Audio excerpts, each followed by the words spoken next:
Welcome to Otakus Podcast. This is episode 13. Justice is served. I'm Justin, founder of Otakus Geeks, imaginativedivisions.com. I'm here with our guests. Whoever wants to take the ball. So now I'm a guest. Whatever. I thought I was a member of this program. I don't care. You're a co-host. Co-host, you know whatever. Yeah, isn't it co-host by this point? Yeah, get off your high horse, Jerrell. You're a co-host. Relax. Lord. It's like OG podcast with special guests. Your logo is on the thing. Relax. The disrespect. Anyway, that's Jerrell. Problem with you Negroes is you always want credit for something. You know? That's the problem with you Negroes. Always want to be introduced properly. Like a brother can't mess up. But go ahead, Jerrell. Yes, sir. It's Jerrell, a.k.a. The Icon. Check me out on Red Eyes Entertainment. I currently have chapters 1, 2, 3, and 4 of the Snyder Cut review up. 5 and 6 in the epilogue coming soon, as well as Winter Solider. So definitely check that out, guys. Winter Soldier? Yeah, you know the show. No, he said Winter Soldier. Oh, the Falcon movie? Winter Solider. See, that's the problem with you Negroes. Negroes. Say it right. You know what I'm saying? That's what I'm talking about. I've been watching a lot of Black Lightning, so you might hear a lot of that. That's the problem. Yeah. If you watch Black Lightning and know Tobias Whale, you know the problem with these Negroes. Nadia, go ahead. Hey guys, Captain Geek Girl here. Working on Justice League review. And yeah, you can follow me on YouTube, Facebook, Twitter, Instagram, and now stupid TikTok. Oh, wow. Nice. Okay. All right. Well, it's Sean, a true comic fan, and when I say true comic fan, unlike you. Oh God! Unlike you DC people that got your feelings hurt by me this weekend when I had to tell you the truth about yourselves. What but did you call them? What was it? I forgot. You had me dying. What you call them? Oh, I'm not going to say the expletive on there. I said, but a bunch of Snyder liquid guzzlers like out there that had nerve to look at me and be like have nerve to trigger me and talk about Marvel killer, and I'm be like, listen. That's like I said, and I bet you the same people that say that are LeBron fans and won't recognize Jordan's greatness. So, like, I'm not even going to pay attention to you. I was like, do me a favor. Name a pivotal part of the Snyder Cut that was true from the comic book, and none of them could. So, therefore, if you can't get on my level, don't talk to me about it, all right? But, no, I mean, I agree with you on that because, to be honest, there's no reason to have a Snyder Cut conversation and bring Marvel into it. You know, it's like those are just people that purposely just hate the fact that you like Marvel. And they were just looking for something to unnecessarily throw on your face. Yeah, but we'll get into that later. But also check me out on Chronicles, which we just dropped episode 11, which was really funny. And this podcast, Otakus and Geeks, and Beer and Goods, if my other friends can stay sober enough to come down and record. So, well, I guess the beer is good. The beer is good. Yeah, so it is what it is. And I'm working on a few other things, including some animation for this podcast and an animation for my other podcast. So check that out. And Justin, okay. Well, actually, I'm going to pass it to Jerrell. We're going to switch it up. We're actually going to. For this episode and the next episode, we're going to kick it off with Jerrell's Get Out segment. So yeah, I don't think you want to do that for the next episode. we're gonna have a guest next episode. So Ashley comes back to ONG. So yeah, we need to get that part out the way if you're insulting anime or triggering anything said insult anime. So, but what do you have for us this episode, Jerrell? Well, funny thing, you know how like when we've all watched WandaVision, I assume on the DC Plus app.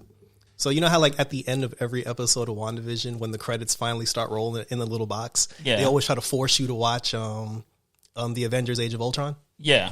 Like when you see that thing pop up 9 episodes in a row, one day I was like, you know what? Since y'all keep trying to force me to watch this damn movie, I was like, let me just watch Age of Ultron, because now I'm a little interested. WandaVision's over. Let me see, like Maxima's like introduction, whatever. And that movie's actually really good. Like now that when I rewatched it, it's like the movie's really good. It's actually a better movie than people give it. It's a better movie than people give it credit for. And the thing is, like, I wasn't that high on it in the beginning, and I don't know if I feel that way because I watched WandaVision. So now when I watch it again, I feel differently about it because I know what happens, to Wanda. But That was a better movie. I rewatched the original Thor. I rewatched Thor: The Dark World, and I like both of those movies better than Ragnarok. Okay, now I got to tell you to get out because Thor: The Dark World was trash to me. Thor the first one was to me. Thor Ragnarok was a masterpiece walking. Oh God, no. with the. I'll be honest with you, the movie wouldn't be as good if Jeff Goldblum wasn't in it. Yeah. If he wasn't in it, that movie would have been. I would have probably given it the same reviews I gave the other three, but I wasn't that on Thor. Like the first one, I was just like, yeah, this is okay. Thor: The Dark World, I was like, you guys are regressing. This is trash to me. But I can deal with it because it's in there. But then when they got to Ragnarok, the producer of it made it more comical. And that's why I didn't like it. Right? But see, I start to notice that about a lot of, not just you, a lot of DC fans. When Marvel makes a movie that's comical and it's supposed to be lighthearted, and it's lighthearted for a reason to tell you a story, I don't like it. And that's what causes me to tell most DC fans, like, you need to go seek a therapist. You need to go take your antidepressant pills and relax. Because the thing is, some shows are just funny. And that's what was good about Thor Ragnarok. They did have serious roles, but they took a break from all that nonsense just to make it funny so that you can enjoy it. Yeah, but just because they made it funny doesn't mean you're going to enjoy it. Yeah, but the problem with the Thor journey, because again, I watched all three of those movies like last week. The thing is, it's there, like you said, like, everything's not supposed to be serious because I don't expect Ant-Man to be serious. He's not supposed to be a serious character. And actually, Ant-Man is supposed to be a more serious character. Yeah, but when you they're putting him in there. But when you cast Paul Rudd, I'm not expecting a serious film. I don't expect that from Spider-Man. I don't expect that from Shazam. You know, despite how dark the DC universe is, I don't want a dark Shazam. That's not Shazam. The thing with Thor, and forget about the Dark World for a second. The original Thor movie. He was the Prince of Asgard. He was an arrogant bastard. He was a serious person. Everything was, how dare you put your hands on the son of Odin? Like he displayed his power, and it needed to be serious. So you watch him in that, he's the serious Prince of Asgard. You watch Thor: The Dark World, like he's very stoic, like he's stern, like he's a little aggressive. You get to Age of Ultron, he's still the same person. You have your joking characters, you have your truthful characters. He's still the same person. When you watch the progression of Thor's character and then you get to Thor Ragnarok, and then now he starts making like stupid jokes and he's tripping all over the place and like laughing. It's like now you're kind of like, who is this guy? Well, and I think like a lot of people that got into Thor Ragnarok and love Thor Ragnarok, it's mostly because they're so far removed from who he originally was. They're just like, oh, like now he's supposed to be funny. But I think a lot of people forget Thor wasn't funny in the beginning. Yeah, but now that they've given us two different versions of him, I like serious Thor better than joking Thor. Yeah, like I didn't watch Thor Ragnarok. I did not watch a movie about the Incredible Hulk and Thor to see both of them walking around with their pants down, like throwing balloons at each other. I didn't sign up for that. Yeah, but that's what I mean about DC character. Like not saying you in a whole. You take that, like there's a point where Batman is a comedian. Like there was one, I think, Batman the Animated Series version where they actually made a joke about that, which is why I appreciated Thor so much. Batman is just this brooding character. Like, and there's a point where if you saw Batman crack a smile, it's probably because he was doing something to fuck you up. Right? You're not going to see him like, if he cracked a smile, it's because he got you. And that's probably the only thing that made him smile. But there was an episode where it was dealing with, what's her name's daughter? What's her name? With the magic. Nadia, you've cosplayed her before. Oh, Zatanna? Zatanna, okay. There's an episode with Zatanna where they're looking for something magic, and the only way Bruce could get it is he has to sing this song. Yeah. And then when I watched it, I fell out laughing because of how everybody was just like, oh my God, Bruce Wayne has such a sensitive side, and it's just funny. And I was like, see, that's what you need, because if a character stays that way long, you start to wonder, like, are they ever smiling? When they take a shit, are they angry while they're taking a shit? Like, do they have this look? Were they born? Like, I have a little animated cell where they're showing all the superheroes as babies, and they have Batman hiding up in the Raptors, cowling down, and like it's Batman's son, and he's cowling down, and he's angry. And I'm like, but you don't have to have that. Like, there's a point where Bruce Wayne is a comedian. And the thing is, you see him that way in Christian Bale. Like, Christian Bale, he's funny here and there. And I get, like, Thor is supposed to be a serious character, and he's this and that. But it was a refreshing look to see, like, he was telling a story. He was telling a story. And this was a story where he didn't take life seriously. He was looking for his brother. And then it got serious at the end when his father said, you know, are you the god of hammers or are you the god of thunder? You know, which one are you? Like, I didn't name you Thor the god of hammers. Yeah. You know what I'm saying? You're the god of thunder. And then he kind of switched his life back over. Like, didn't take, it showed me more that he went back to the arrogant Thor. Like, the reason why Odin sent him to Earth without his powers in the first place, because he was just playing around. He thought everything was cute. And because he is a little, even in the first Thor, he is a little arrogant because he doesn't believe that anybody can beat him. And he's the best of everything. And then Odin humbles him. And then he loses his dad. And then he's sad, you know, and everything else. And if you look at it, he's sad throughout Ragnarok until he sees the Hulk. And then he's like, I know this guy. I'm happy. And then I was like, they picked the right person to play the Game Master, Jeff Goldblum, because that's exactly how he is. And I'm kind of sad that I don't know if Marvel is going to pick him back up again, because I think they should, because basically he's an immortal and he's a god. So you should bring him back. But I enjoyed that. Every once in a while, like when I hear people like Daredevil, dark movie, they brought Daredevil a little comedy, and it's like, oh, this sucks now. Anything, and I kind of feel that about, and this is not a conversation with you. I've had a conversation with another friend from another podcast, and every Marvel movie that had like a little levity to it, it was trash. But every movie where I felt like I should go home and call my therapist because I'm depressed and I feel the world is not going to mean anything, and then and I watched it. It was like, that was the greatest movie in the world. No, that's not how. Like, if a comic book depresses the hell out of you, close that comic book. Marvel is more campy. Yeah. I feel like that's what works for them. Yeah. And because the thing that to your Batman point, Thor, like the original Thor movie, it did have comedy in it. Like, there were the moments where, you know, when he was on Earth and he was struggling and fighting the doctors, how they kept tasing him and how, like, what's-her-face kept hitting him with the car. But with Batman, when Batman does comedy, it's funny because not because he's trying to be funny.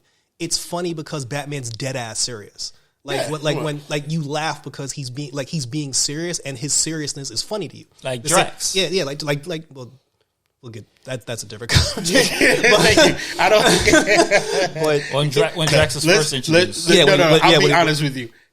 Jerrell is going to be right on one point where I enjoyed Drax from the first. Yeah, that's what I mean. The first one. Yeah, when they made him like way too funny. Yeah, I thought it was okay, but then it was just like, all right, dude, now you're just not Drax the Destroyer anymore to me.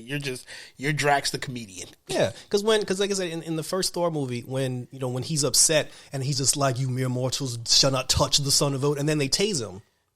It's funny because he got tased, but he's being dead serious. Like, he believes what's coming out of his mouth. The deadpan humor. Yeah, like when you brought up with Justice League Unlimited. Remember the episode when Superman thought it was a good idea for the founding members to turn themselves into the Authority, and then they told Batman, and he was like, "Yeah, out your motherfucking mind." But that was the funniest scene of the whole season. But Batman was dead. He was dead serious. Like, he was like, "I'm not turning myself in, so you people are idiots."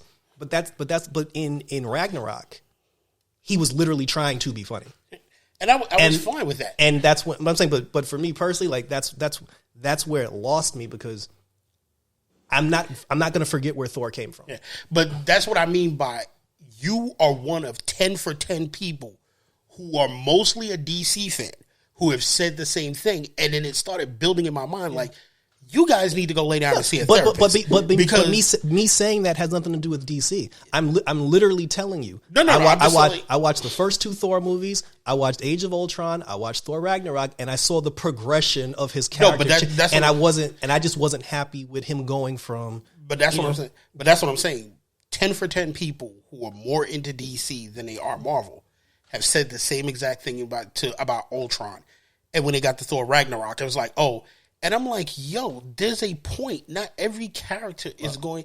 But it's not even. Characters have a sense of humor. Well, for the Ultron thing, I can say the reason why I hate it is because they market Ultron's movie that it was going to be the first. Watch the first trailer. They marketed like Ultron was going to be this serious threat. Yeah. And then you watch the movie and he's Tony Stark. He's like Tony's son. Well, to be honest with you, what didn't get me with Ultron, and I don't know if any of you guys really read Marvel like that. What pissed me off about Ultron wasn't that he was Tony's son. I got why they made him like Tony's son. The thing was, originally in the comic book, it was Ultron is Hank Pym. Yeah. Ultron's whole personality comes from Hank Pym. And if you watch any of the Ant-Man movies, exactly how what do you call it? Michael Douglas? Yeah. Exactly the way Michael Douglas plays, as serious as he is, was how Ultron was supposed to be. Because Ultron was Michael, which is why, like, if you ever read the comic books with that, Ultron is an asshole because he's an asshole like Pym.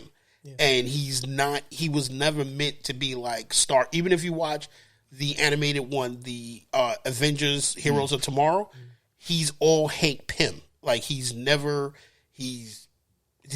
Pym's ego was so bad that he always felt like, that's why I kind of was like, well, you know what? Tony Stark's is his own asshole, but he wasn't Ultron. And you're right. Like, Ultron was just like, I think they tried to make him a little too funny instead of making him a little more serious. Yeah. It did work for it because of James Spader's character and the way he acts. But I was just like, I got over that because the storyline behind it was good.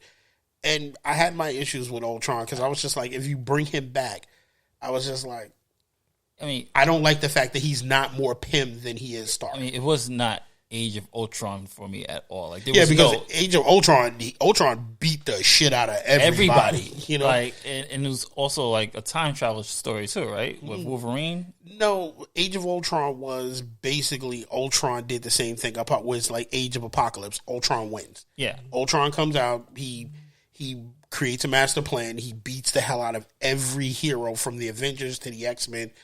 Nobody can stop him, and he creates He creates the world that he wanted to create, and that's it. But and most people blame Pym for that. Yeah, and that's something they should have like. He to me is like a Thanos level threat. Yeah, he is. Like, and they just one off them, and that was like the major problem I had with him. Like, you have a serious major Avengers level villain that you could have really built an whole entire phase on. And well, we don't really know they went off of the Avengers, and even Vision assumed that he's gone. But you got to remember, the man jumps from electronic thing. Yeah. We don't know if he put himself in something that's hiding. We just know they found the last robot. Well, that's what Vision supposedly said. Vision said we found the last robot. We don't know.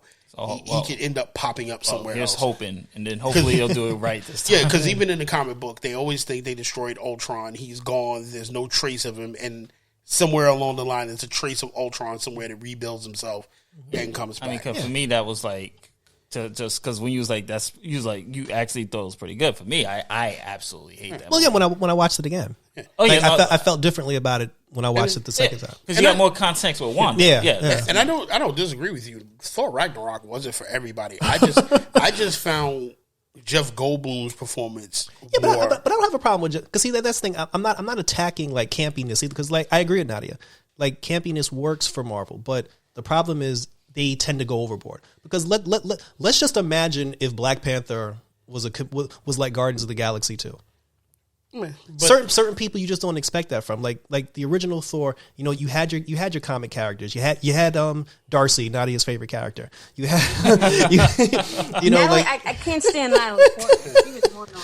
Which amazingly, that's probably why I don't like Thor. Yeah, which amazingly, Nadia, they did. Even though I told Justin, I don't want to hear any more explanations about WandaVision because I was like, this is the problem I have. And that's the problem I have with everything with Snyder and everything. Like, if something doesn't work, let's just say it worked for what it was. It was bad. Let's move on from it. Part of the reason why Darcy didn't have a bigger role, it was they did explain, which I think is stupid. Darcy Benedict Cumberbatch and a lot of the characters had travel restrictions. So when they had finished filming WandaVision, Darcy was supposed to come back to film more of a role. She was travel restricted from coming back into the U.S. I think she was in Canada, and she was restricted heavily from coming back. The reason why Cumberbatch didn't show up in the last episode is because he was in Australia or the Netherlands, New Zealand. Yeah. They locked him in New Zealand. He could not come back, and they couldn't go over there to film. Yeah, to shoot him. To shoot him, and they did say a lot of the reason why WandaVision, like there was a rumor there's a 10th episode. There was supposed to be 10 episodes, but the problem was when COVID hit, they ended up taking pieces of the 10th episode and spreading it into the final 4 episodes, which still pisses me off because it means like you guys rushed through that. Like you had a plan and you had to you had to deviate your plan from what happened with COVID, but now you made the movie you made the show inconsistent because you threw things in there that didn't make sense. So now it's like, okay, that doesn't make sense. Why is that in there? And there was supposed to be, like they said, there was supposed to be a fight scene with Senior Scratchy. There was supposed to be something with Mephisto, but they couldn't get it out, so they had to keep changing plans. So I'm like, okay, don't bring that out now because now you're going to piss me off even more that you had a plan, but you couldn't follow through. But you couldn't follow through it. So which means maybe you should have pushed WandaVision back because you pushed everything back, which still brings me to you are still screwing up the timeline because when are we going to get Black Widow? Yeah, because right now you're putting out Falcon and Winter Soldier, which seems to be leading into something with Black Widow, and you're doing a good job with it. But look, at a point, I will say this that DC put out there. There's a point where you got to think about making money and making continuity. And there's a point where you just got to say, you've let NBA players see it. You've had special screenings already.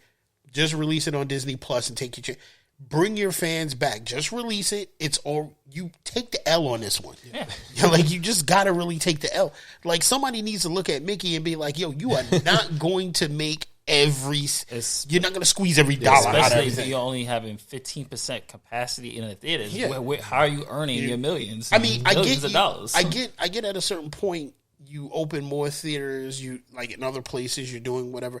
Like. I will tell you this, like, I'm going to see Nobody this Friday coming up. Only because the movie looks hella funny and interesting. But it doesn't mean that if you put Black Widow's movie in the theaters, yeah, I'll go see it and people will flock to go see it. But then again, people won't go flock to go see it. Because there's still, like, everybody hasn't been vaccinated. People are still going to be weary. And then the thing is, like, you don't want to be around people. I mean, God help us. I'm on a train. If somebody sneezes, everybody gets up out their seat to stare at them. Like, what do you? I can just imagine that image. And sometimes it's just an allergy. So how are you gonna? No, enough is enough. Put it on. I was even thinking, and this is crazy about it. What came out on HBO Max that was big before the Snyder Cut? It was Judas and the Black Messiah. No. Before that? Comic book related. That came out before that. Related? Yeah, there was something that came out before that was on there. You're not talking 84. Oh, Wonder Woman 84. Yeah, okay, yeah. So, one of the things... We forgot about it already. Yeah. I didn't, but I was like, how are you forgetting about it? It's out now on digital, folks. Yeah. What I really thought Marvel was going to do, because they're good with doing that, because they did it with Spider-Man when Justice League came out. I really thought Disney was going to make a special announcement when Wonder Woman 84 came out and like drop Black Widow so that you can make it like what Falcon and Winter Soldier was this weekend. Comic fans can see both comic companies putting out something that they can see, and they didn't. And to find out that they were pushing them to do that, like you need to drop this, and they're like, no. Eventually, they're going to make money, but now they're at a stake where you need to put it out because now you're messing up the continuity of the story you're telling. Mm-hmm. Now you're screwing it up, and if you don't put this out because you're worried about money, you're going to lose everybody putting it out. And I think the Snyder Cut, and that'll be something I'll talk about now, is really pressuring them to put it out because now you're really ruining the continuity of what's going on. Just put it out on Disney Plus. Like, pick a weekend. Pick a Friday. Hey, Black Widow's movie is out this Friday. Give people something, like, show Falcon and Winter Soldier, Black Widow shows out. Give them something to look at. Stop with the money. The money is not you're gonna make. I think Marvel, what I like to say to Marvel and DC is you get guys make money hand over fist on everything you put out. Give the fans something to deal with. Don't tell me you gave the NBA player bubble players and they're like half the people on there didn't even give a shit about it. Yeah. He's like really mad at that. Yeah. No, but I'm not mad. Yeah, I'm not mad. Really mad at that. No, I'm not mad that they got it, but it's like if Damn you go, LeBron. Yeah, it's like if you go there, their kids are just like, I saw Black Widow last year. You know, like come on. So it's like, man, F them kids. Yeah, you know. Come on, it's kind of how like Nadia feels when they make like if they make a terrible Resident Evil video game or movie. Like, yo, what were you thinking? Like, you just want to. What is your life? Yeah, like you want to fire them, but that was just my rant. Like, to end my Thorism. I guess I like that Thorism. Just like I said, the problem for me was just when I went back and I rewatched like all those films, I forgot how he used to be, and I enjoyed how he used to be. Like I said, you in all the films, like you have your serious characters, you have your comical characters, you got your Lady Sifs, you got your Darcys. In Thor, when I finally got to, like, after watching Thor 1, Thor 2, and then Age of Ultron, when you get to Thor Ragnarok, I'm like, my God, can no one in this film have a serious conversation for 30 seconds? And I didn't have a problem with Jeff Goldblum. Like I'm fine with him. Certain characters make sense. Like, okay, you know what? To piggyback off that, I completely agree. When it was Iron Man 3, I absolutely hated that what they did to Mandarin. Yeah. Yeah, there was another one. Bless y'all for saying that, because I literally was about to get up out the theater when I saw the Mandarin and said, "Are you kidding?" I was so mad. And now they're doing the proper Mandarin because of the backlash they got. Otherwise, they would have just kept it. Yeah. Don't get me wrong. Ben Kingsley is a great actor. Yeah. Oh yeah, and I had no problem, even with his character, how he played it. Because he did play it very seriously, and I had no problem with how he played it, and even at the end that he revealed he was an actor. I'm an actor. But yeah, but it's still it's like Pietro all over again. Yeah, it still made me sit, and I'm so happy you guys brought that up. It still made me sit and go, the Mandarin fucked up the X-Men at one point. like I mean, he had rings that he had smoke for every X-Men character. Including Professor X. And he was a mere mortal. And you made him a punchline. And thank you. Because they didn't have to. You have Tony Stark. Like, everybody can't be funny. That's has always been the Marvel problem, and the DC problem is not everybody has to have a dark back story. Yeah, but that's why you got the Flash and Shazam. I said I love the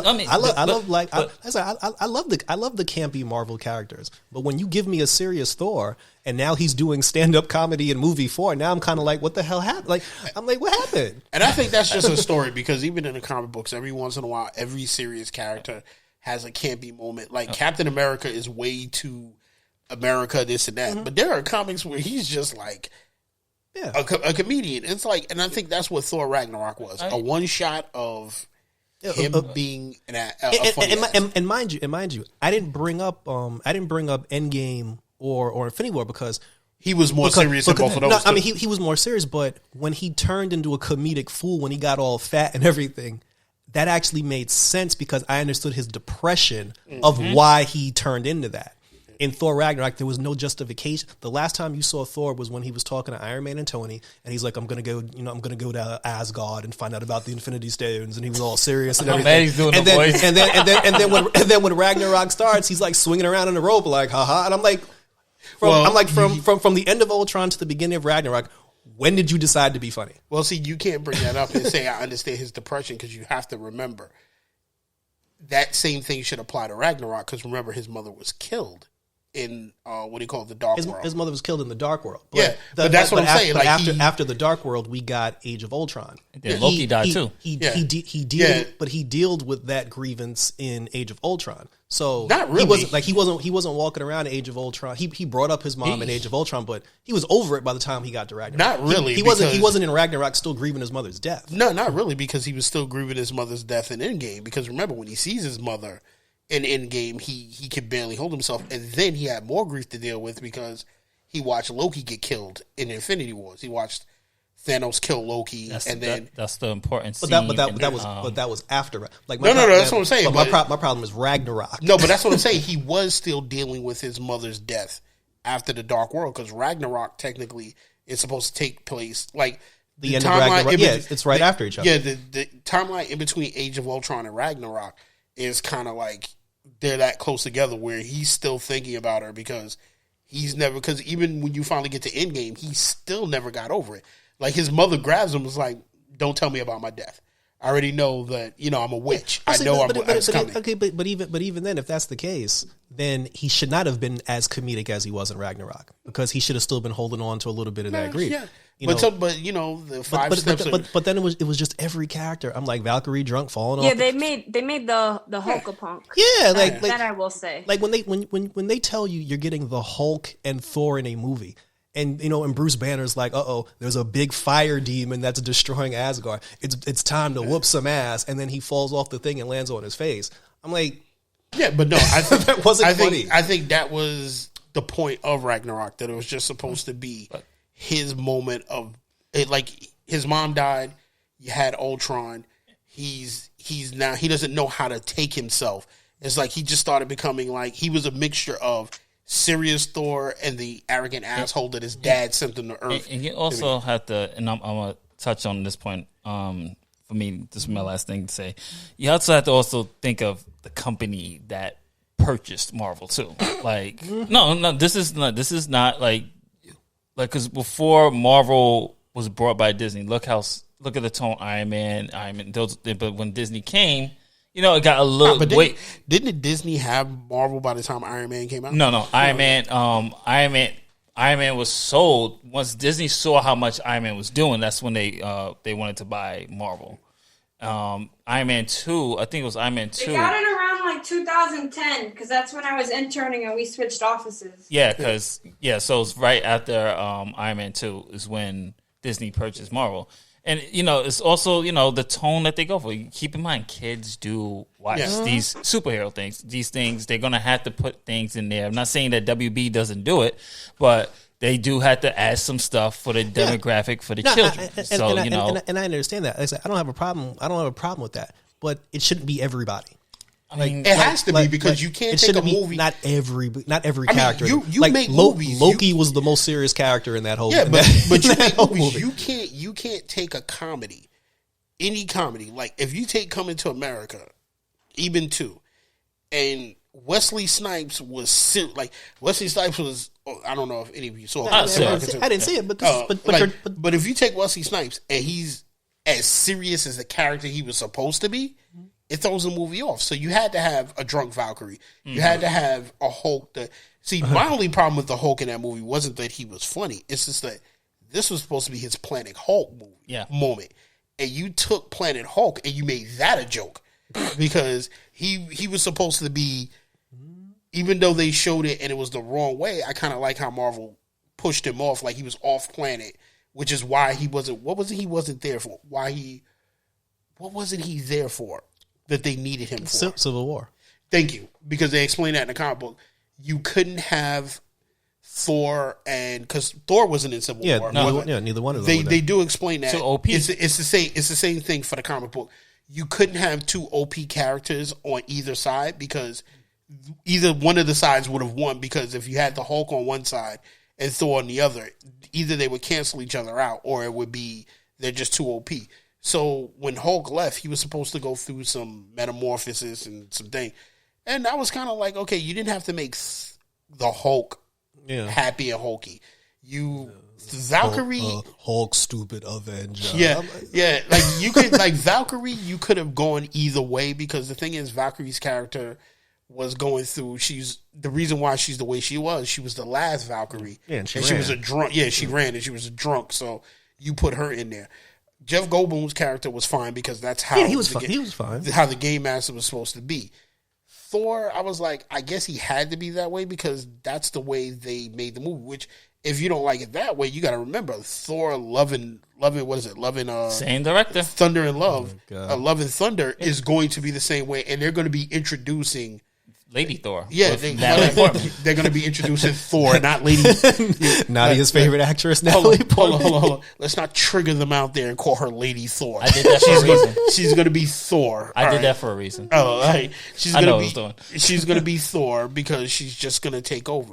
Which is going to be... Take over what? She's going to take over. Like Thor... Take over what? He's not going to be Thor anymore. He's going to be... Isn't that his name, though? No, he's going to be... Isn't his first name Thor? In this thing, he's going to be Odin's son. Like, he's going to be... I thought that was his last name. Yeah, isn't that his last name? No, it's not Thor, Odin's son. That's what he calls himself in the anime. He says, I'm Odin's son, but the thing is, he's just going to... Yeah, he's just going to be Odin's son for the rest of it, because in the comic book, what's really bad about this is where I'm like, this may not work the way they expect it to, because the reason why Thor had to give up the hammer was because the events of not Axis, but there was another comic event where they stole the Watcher's eyes, and Thor did something that still to this day doesn't make any sense, that the hammer didn't know he did it, and he does something and he becomes unworthy of the hammer. So he can no longer pick up the hammer. He had to get the axe and become Odin's son, and that's when Jane Austen picks up the hammer because she's worthy and she becomes Thor. But there is no hammer. Yeah. No, there's a hammer. His sister destroyed the hammer.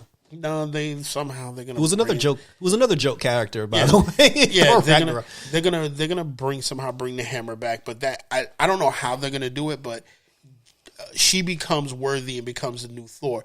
Even though in the comic she has cancer, the only reason she's still alive is because the power of Thor. God keeps her alive. The love of Thor. Yeah, power of Odin. So she becomes the new Thor, which I'm just like, okay, so she's Thor now. Well, because they're setting up A-Force. Yeah, and I'm like, his name is Thor, though. Yeah, she'll be Thor, because the thing is, Thor is a mantle. Right, because even Beta Ray Bill is technically Thor. Isn't Lady Sith supposed to be in this movie too? Who? Lady Sith. Who the hell is Lady Sith? Oh God. Lady Sith and the Warriors. I'd rather see her. Oh, okay.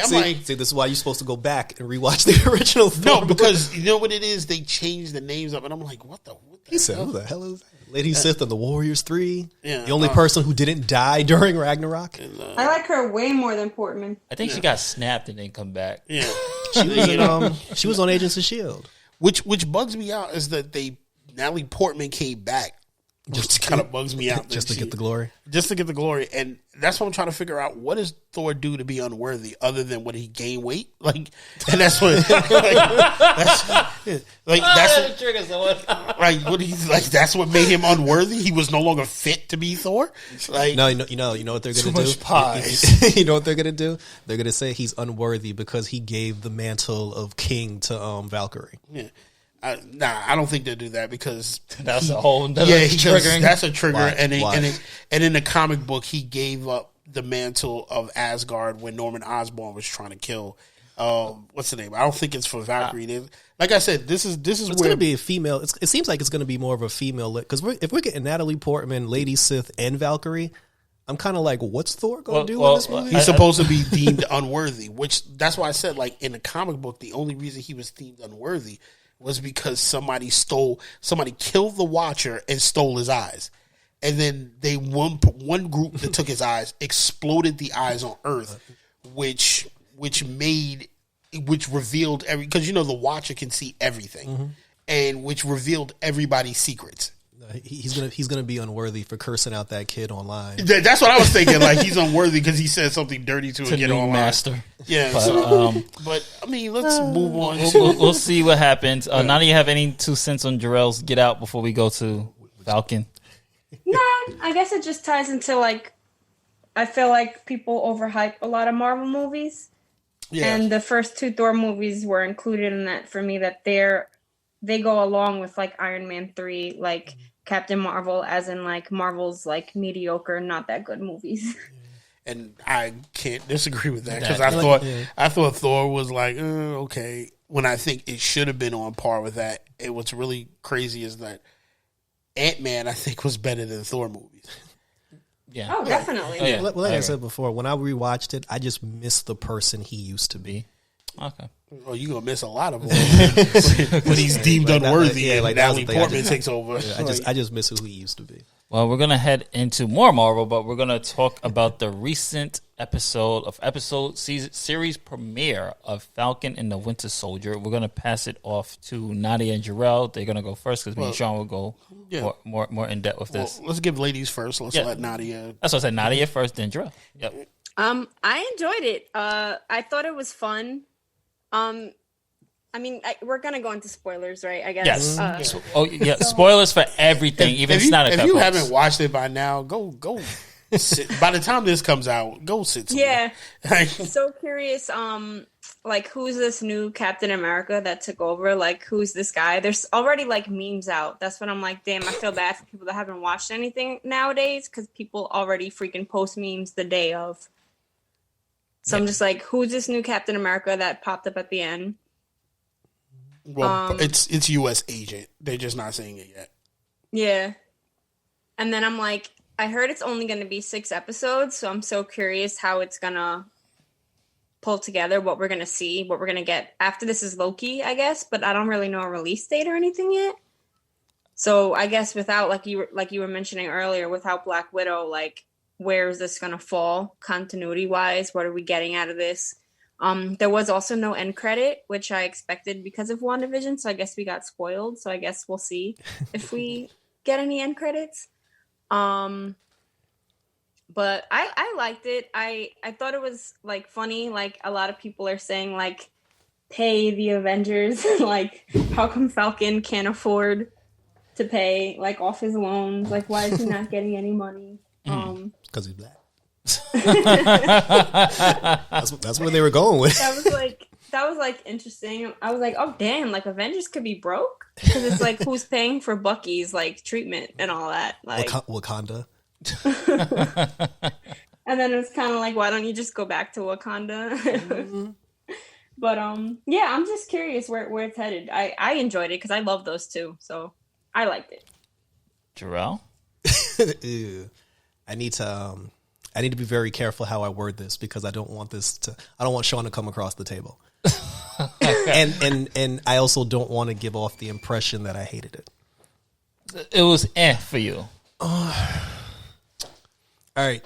You know how all right, remember in Justice League the line that Superman says to Steppenwolf when he blew it?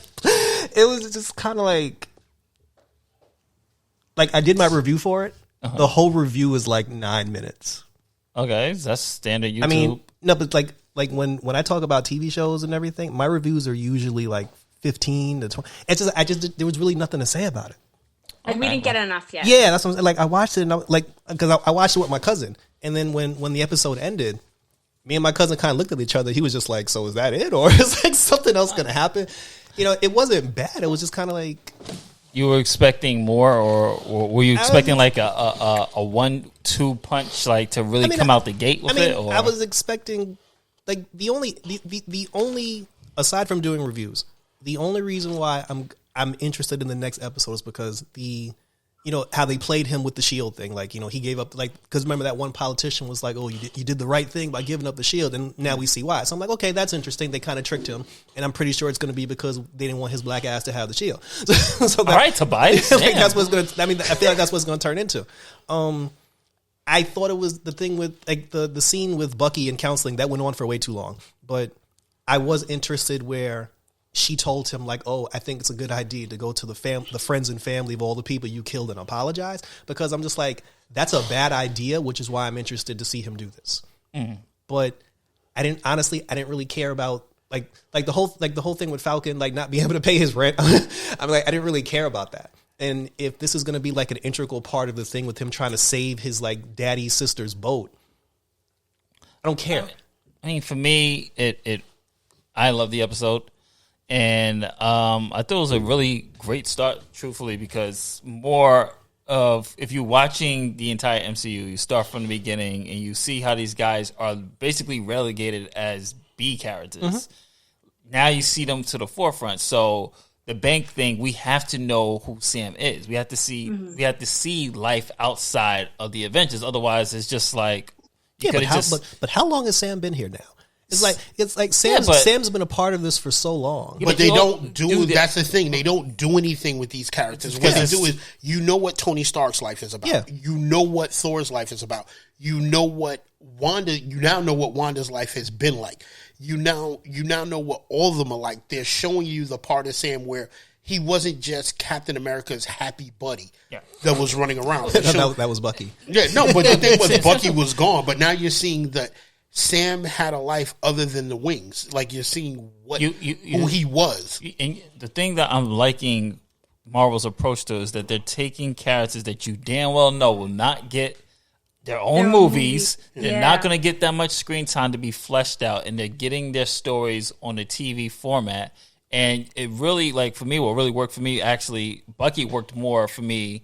I was more interested in Bucky than Sam in this episode, because the fact that he was hanging around the guy's father, that he killed. Yeah, that's interesting. That was, like, for me, heart-wrenching. It's like, damn, what is he going to do?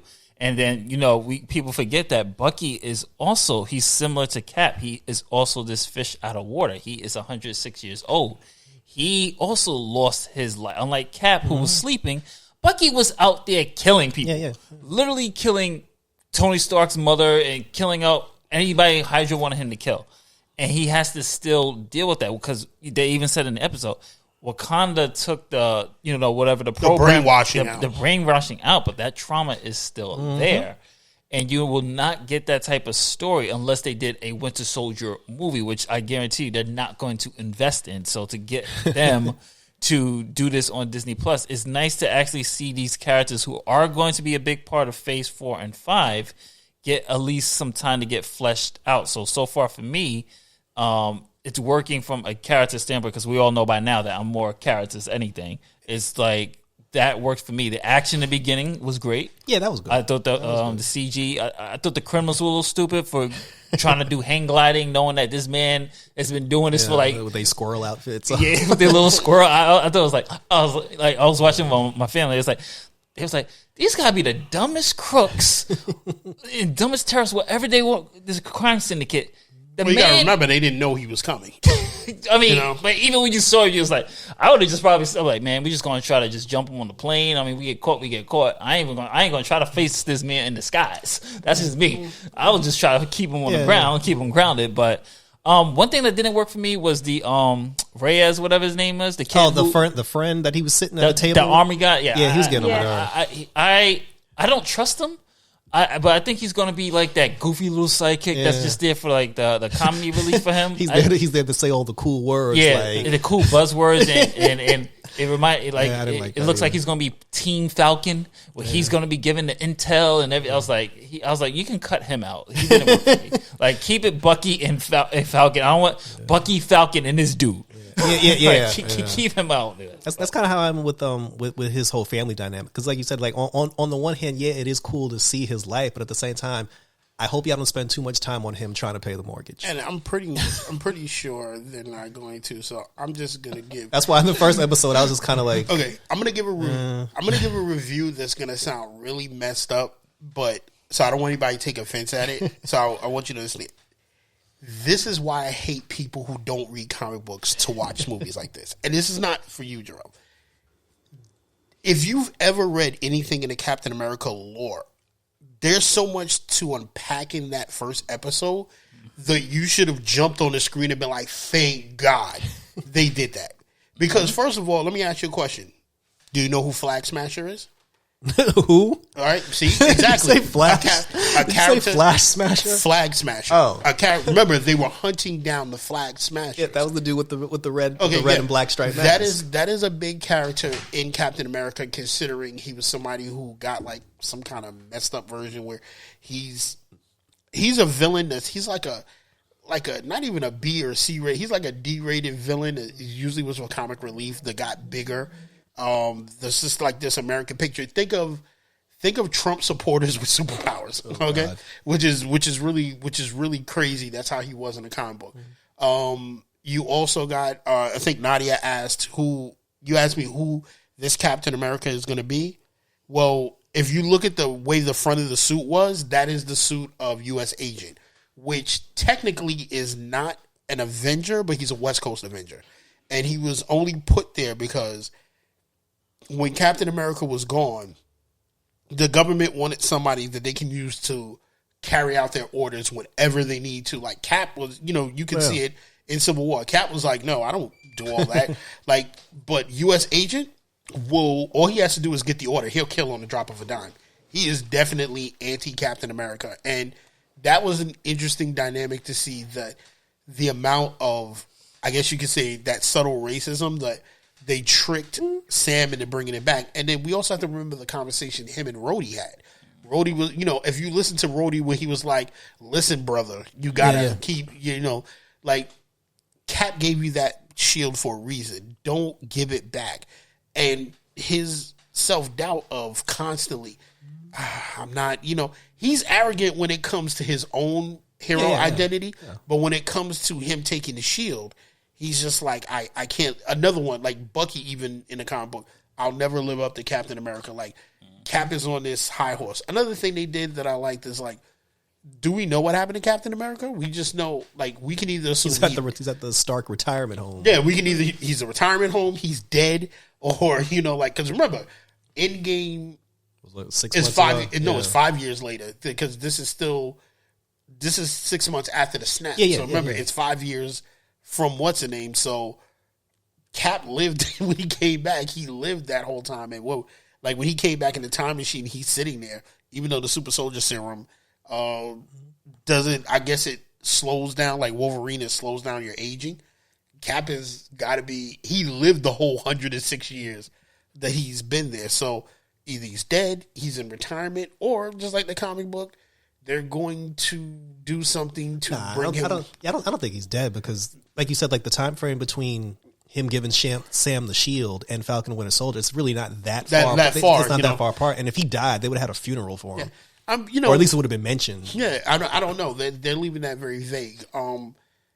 I'm interested to see what U.S. Agent was. The action was really good. I do like how they set up the little comic book things they did.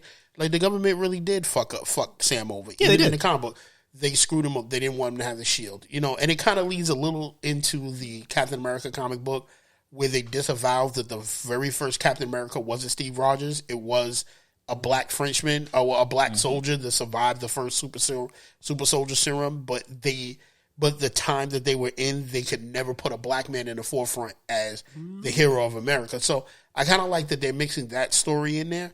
I mean, overall, it was good. I mean, some people are going to say it's Ant, and I think a lot of people say it's Ant because they've missed the little Easter eggs that were in there that is exciting for the movie. And it wasn't that people hyped it up that this is going to be in it. It's these little Easter eggs in there that's like, okay, so you're not going to make Flag Smasher comic relief. I'm happy about that. Mm-hmm. Got tired of him being comic relief in the comic book. Calling the whole group the Flag Smashers was really cool. Screwing him over for U.S. Agent, there's a reason for that. He's going to be the government's killer inside the Avengers, because you got to remember that still takes place with Civil War, where the Avengers kind of, because remember, even though Tony took their side and certain Avengers took their side, they still gave a big fuck you at the end of that movie. Like, even though we were divided on how we felt, we're still a team together. And that probably got stronger after Infinity War, so they got to have somebody in there that's going to be on the government side, because at this point, from some of the blogs I've read, the government is going to have their hands full when they finally introduce the mutants. And to Justin's credit, the movie will not be called The Mutants. It will be called The Mutants just because they're not going to have a name for them in the beginning. They're just going to call the problem they're having is the mutants. I'm hoping it doesn't go the way they said, but basically what they're going to say is that the mutants have been around forever, and Tony Stark's revealing himself as Iron Man is going to give them the courage to come out. So, which is crazy. Like, there's that term. Yeah. So I don't. So here's a question to here's my question to you, because you brought up, we're obviously talking about the casual fan, the non comic book reader. If if the casual non-comic book reader felt like the first episode is that their fault for not reading comics, or is it the show's fault for writing something only catering to people who would get the Easter eggs? I don't think. But then you could say that about WandaVision. Yeah, well, that's where I was going, because it's like, because now we're going into WandaVision territory. You can say that about Snyder's Cut too. Yeah, you can say, because the thing is, like, and I'll get into that when we get into the Snyder Cut, is that it's not so much like some people go, and I asked them, well, what were you expecting from Falcon and Winter Soldier? Oh, I was expecting this. I'm like, what are you expecting from a first episode? You got action, you got a story, you got character development with Sam, you got character development with Winter Soldier. But then I hear people, not you, and not you, Nadia, but they're like, what is this Flag Smasher thing? And somebody said something that Nadia was referring to it as, like, I want to know who this Captain America is. Like, somebody was up there that, they just made a new Captain America. Are they gonna call him Steve Rogers? I'm like, no. Like, you have to understand, he's gonna have a different name. He's gonna have a different look, and they're just like, well, why would they redo Captain America? And I was like, and why? And then somebody brought up something like, why does the suit look different? Well, yes, the suit looks different because he's going to be a character called U.S. Agent. Oh, that's a dumb name. Well, that's the character that's in the comic book. Like, they know. Does it mean it's not a dumb name? No, but I mean, like, he didn't want the name Captain America because he didn't want to. Yeah. You don't want the shadow. It. Yeah. So he calls himself the U.S. Agent. Which, what's funny about U.S. Agent is that his suit looks different from Cap. He didn't take Cap's shield because what's really crazy about it is that adamantium is what the shield is made of, not just vibranium. Yeah. They're all made of adamantium, and they've had a bunch of those shields around. But for the casual fan, is like, I do think Marvel has to dumb it down for everybody, because they're introducing characters that me as a comic book fan is going to be like, oh crap, they introduced. Other people are going to be like Anthony. Anthony's watching it with me. He's going, why do I care about, like, the same? He came down. He's sitting there. He's like, why are you excited about a guy in a mask kicking people around? And I'm like, oh, it's the name. And he's like, and I'm like, you know what? And you guys just saying it now. They do need to dumb it down a little bit, because it's not. You're not gonna understand, like, if you don't read it, which is kind of like my biggest issue with comic book movies. You never, like, they're making it for the casual fan, and they're still trying to put stuff in there for the hardcore comic fan, and it's never going to mix. But I was going to say, it's also like, I'm trying to find a way to word it. It goes both ways, though, because even being a comic fan, we were somewhat let down by WandaVision because we had theories. So it works both ways. So it's kind of like, we may expect things from this, and then it's going to be like, oh, well, it's just going to be very simple. Which is a great point, because what's funny is, I know a lot of casual fans that absolutely loved WandaVision and yelled at me like, oh, you and your friends are so bougie about how you felt about WandaVision. It was like, just because you read the comic book. And I'm like, but it kind of like, it didn't live up. Like, I've defended it. I liked it. But I was not that thrilled. And I will say to the people who say that you're so bougie, I'm like, you can read, right? It don't take that much. It don't take that much to spend $20 and pick it up and just read an issue. You know what's crazy about it? I've told some people who don't read comic books, there's a bunch of YouTube people that I gave them links to. Comics Explain. Comic Historian. Yeah. They have an entire library of any comic book, like any of the storylines that they're referencing in Marvel. They will explain the comic book version for you without you having to read, without you having to do it. They show the pictures. They show the pictures of the comic, and they will read, for all these people that love pictures, that will show, and especially Ineligible Monster, who does comic. He does one of the most comprehensive ways of breaking down any story you want to know, from Spider-Man to X-Men to any Marvel character you want to know. And he does reference, like, in the movie, this was this, so I'm going to bring you the entire story. And sometimes some stories are like 4 books long. He will take 4 episodes to explain everything from you. Like, there were plenty of things that I couldn't catch up on that I watched from him that gave me an explanation. Like, I don't want to discount either one of you guys' review of it. For me, Falcon and Winter Soldier was a great episode, great first episode. A lot of people are just like, I like the action, but I just didn't understand. I didn't understand where they were going. I was like, wait, you understood WandaVision, but you don't understand this? And that's this is straightforward. And that's the thing with me. I understood everything that was happening. I was just kind of like, but that for me, just to piggyback off what you're saying, like the action, that's the problem, and this is the detriment to Marvel's success, is that people got used to a certain formula. This is like I was saying about WandaVision too. Marvel for 10 years has had this certain formula that these people are used to. So now they're getting something different, and it's like, they don't like it. And they don't like it. It's trash. It's this because they're used to joke, quip, action, joke, quip, action, joke, quick action, little bit of drama, and that's chapter in the story. Yeah, it comes to an end because that's what people are expecting with this. That these stories are supposed to lead into something big, and I'm like, maybe they don't have to, because maybe Falcon and Winter Soldier gets a few seasons. Maybe Loki, Agent of Chaos, gets a few seasons. Maybe they do something for Marvel that they don't do all the time. Because sometimes I'm like, okay, I like the movies, but I'm waiting 2-3 years in between the movies to get the next chapter. Give me something to move it over. Like, one thing I at least give DC for, they put out a movie, but you've also put out DC shows that keep me interested in what DC is doing, and you've made the movie universe its own thing. You've made the TV universe its own thing. You've made the cartoon universe its own thing.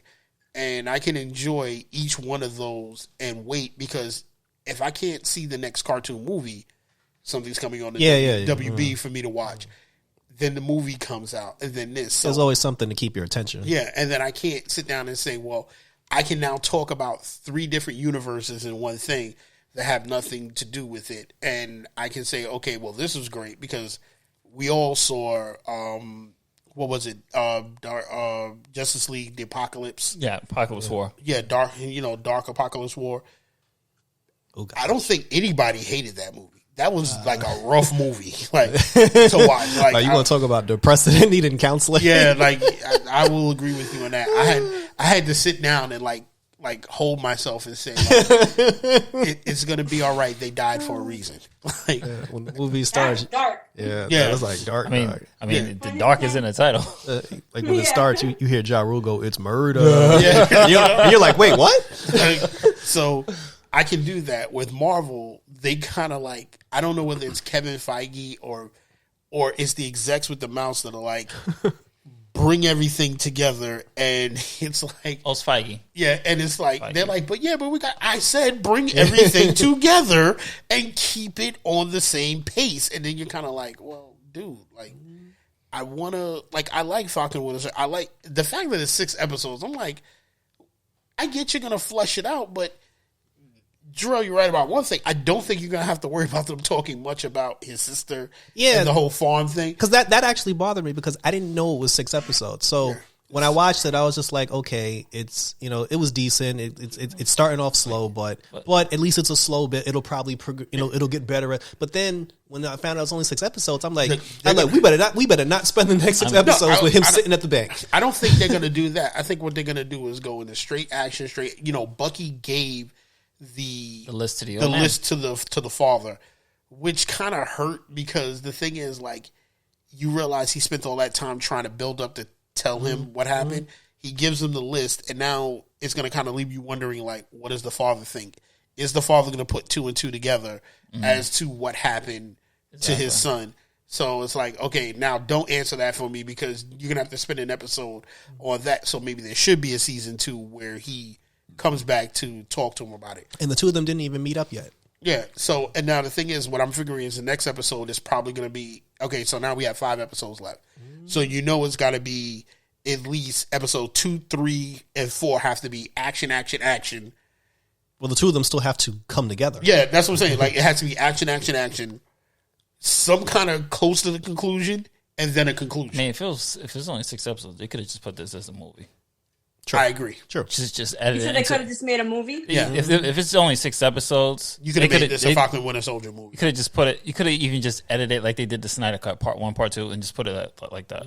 Yeah, because everybody wants to see the dynamic between him and Sam because they had such fun together in Civil War. Yeah, you know what I'm saying? Like, and that's what it's going to be. And I honestly am going to tell you, I hate the Easter eggs because they're going to go over everybody's heads, and then it's going to make me wonder: are you going to include this character in the Marvel movies?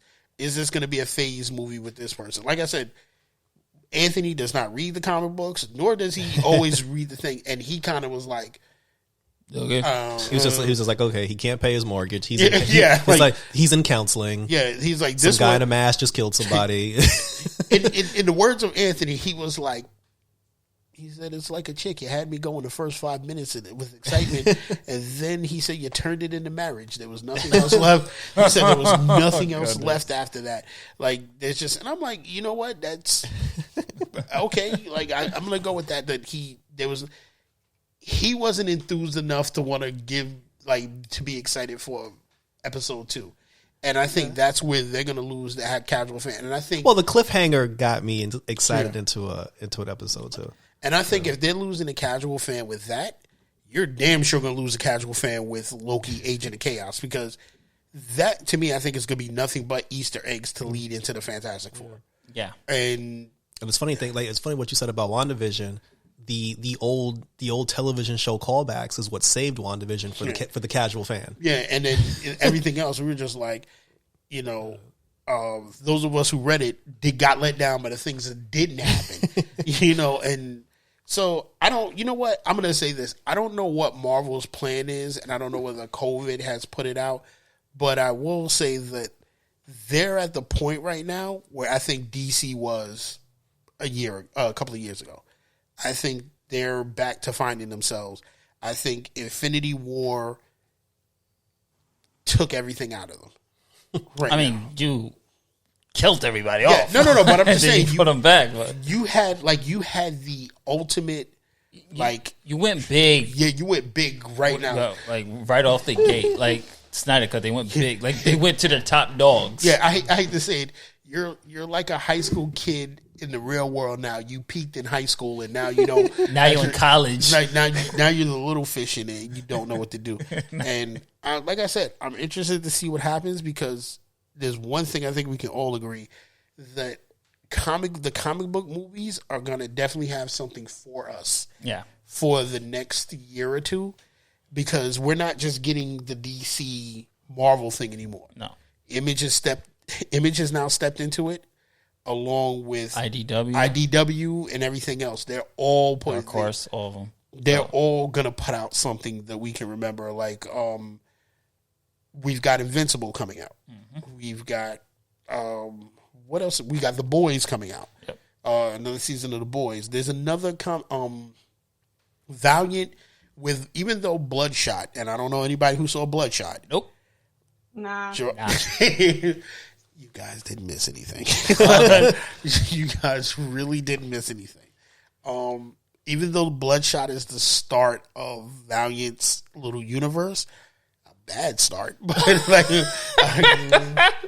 but they're putting their bid in to have something out there. I think there are other comic book. It sounds like Image does a lot of TV stuff. It sounded like you was trying to shine the turd right now. I'm going to tell you guys honestly, in a 1 minute rant, there's no way you're shining the turd on Bloodshot. Bloodshot was an alright comic to begin with, and then you took a comic that was alright and had a pretty decent story, and you gave Vin Diesel the reins, and then said, okay, here you go act in this movie, and then it was just like. He was like, we need fast cars. Yeah. You know what I'm saying? we need hot Latino women walking around fast cars. Yeah. Like, I was just like, and the funny thing is, the character he kind of has a relationship with at the end is kind of a hot Latino girl. like, and I'm just like, oh God, he's a walking stereotype. Like, he's a walking typecast. Like, I'm just sitting there like, and I'm gonna wear a wife beater. Yeah, I was like, there was a point in the movie where it was like, how many times can this man get angry and then you make him virtually indestructible? Yeah, he do his angry face like he always does. Like, yeah, like he turns and he looks at people and his eyes are glowing. He's like, I'm just gonna kill people and hop in his car. And, okay, if you have not watched it, I want to dare any one of you to sit down and watch this movie, and then send me a text in the chat about what you thought about the movie. Right? You know, I'll take Sean up on that challenge. Nadia, On what? like I'm challenging everybody to watch Bloodshot. watch Bloodshot, and then just text me your 3-sentence review after watching it. I'm gonna take Sean up on that. I'll watch it tomorrow. I'll try it one day.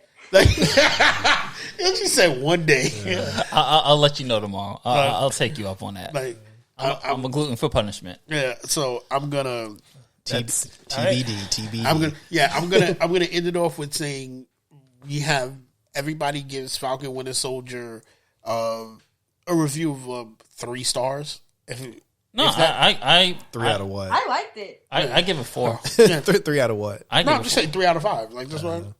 I give it 4. I really enjoyed it. Yeah, I guess like 2.5, 3. You know, like I wouldn't say 2.5. Half. It wasn't that bad. It wasn't like, bad. I just like when you say 2 stars, it means See, that's the problem with these Williams. yeah. Like when you say, it wasn't bad. When it finished, I was just like, oh, okay, so it'll get better as it goes on. I'm about to say when you say 2.5 stars, that means I was doing laundry and I was pulling my clothes out while I was playing in the background. It was just background noise for me. Nah, you see, 3 stars. That was the Mandalorian for me. As you notice, the whole podcast got really silent for you. At that point. All right, we're not bringing up Star Wars this week. We're gonna leave Star Wars out of this. Me and Star Wars have a relationship right now that ain't really good. Which for anybody who is interested, they were on Rockaway Beach filming parts of Star Wars. Oh, I've heard. Oh, so that I thought.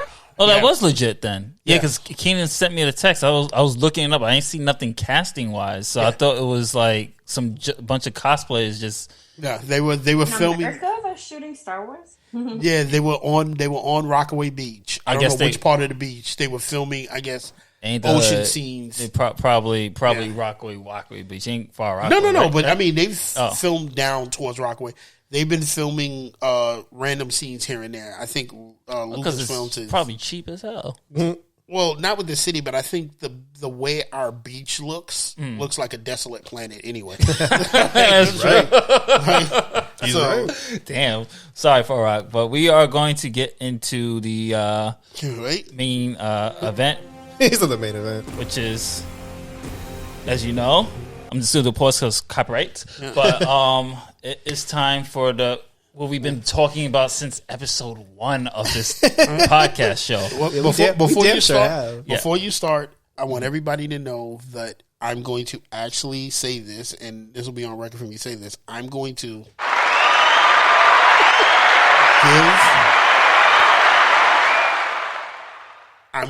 actually give Snyder props.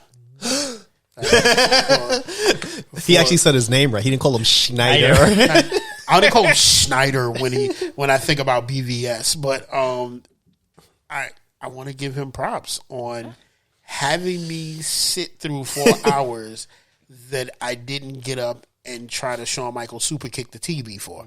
Like, kudos to you, bro. Like, yo, you should have. He had a plan. You should have. It's not even just a plan. You should have walked into the Warner Brothers office, which now I'm going to add AT&T to it because AT&T had their hand in it, and you should have taken a mango-sized shit on the CEO's chair and told him exactly this is what you get for not trusting me in what I did.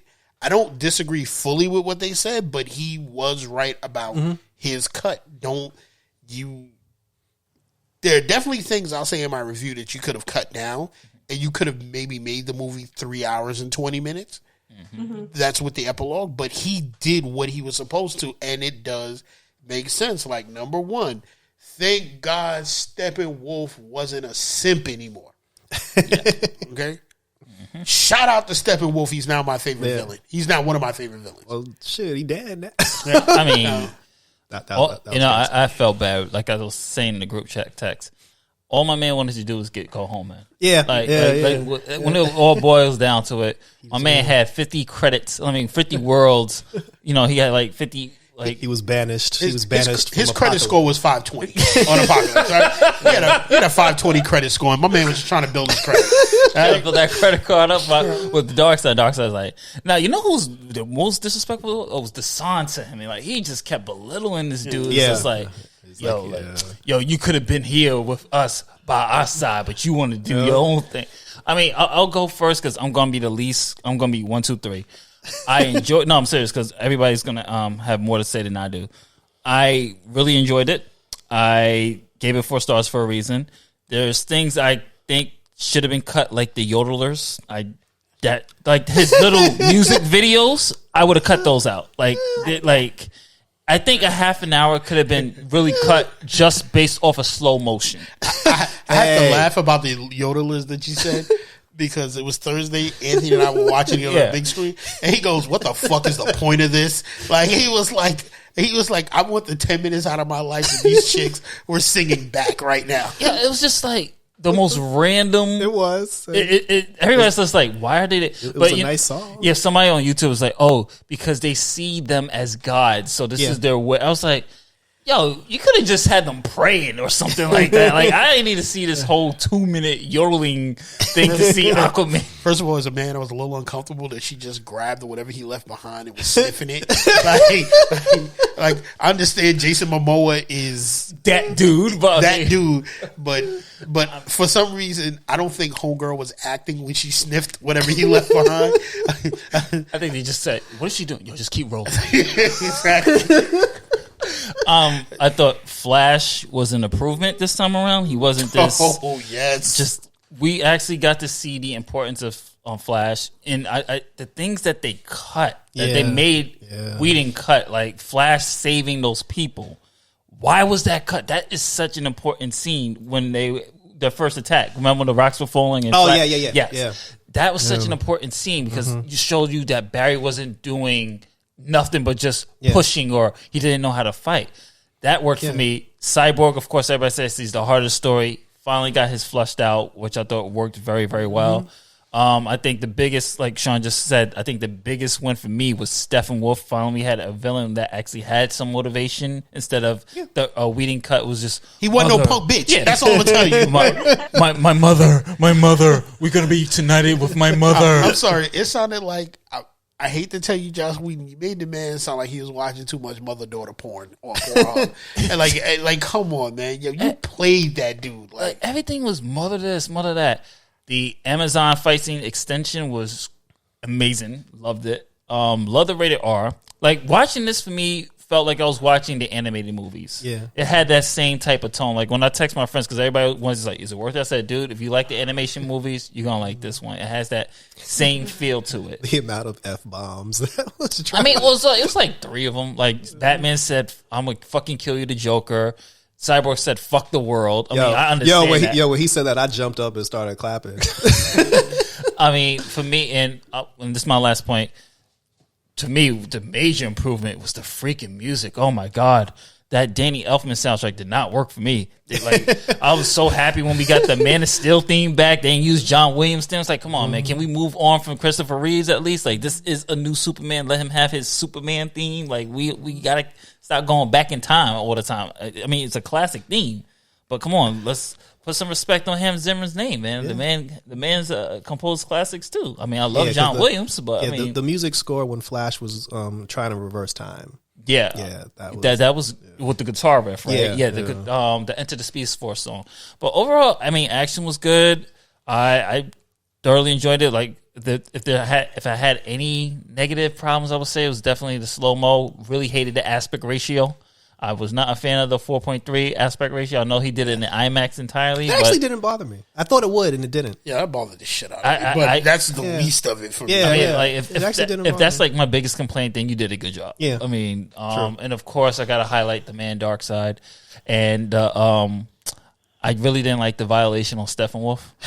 by Superman that was just like, yo, he kept punching him like, yo, he's done. Like, leave him alone. You already got the horn off. Like, y'all spent 4 hours making me feel for Steppenwolf, and then y'all just gonna have Superman and Wonder Woman just violate this dude. I'm just like, Superman was like, say something. Now you by yourself. Every time he was hitting him, I was like, another one. I was just like, yo, I'm done. Like, yo, he's done. The dude he's good. He's out cold. Like, why are you still hitting him? No. He kept Another one. He kept getting back up though. He kept lifting his head though. Another one. See, I'm brutal, but I mean, that's my review, guys.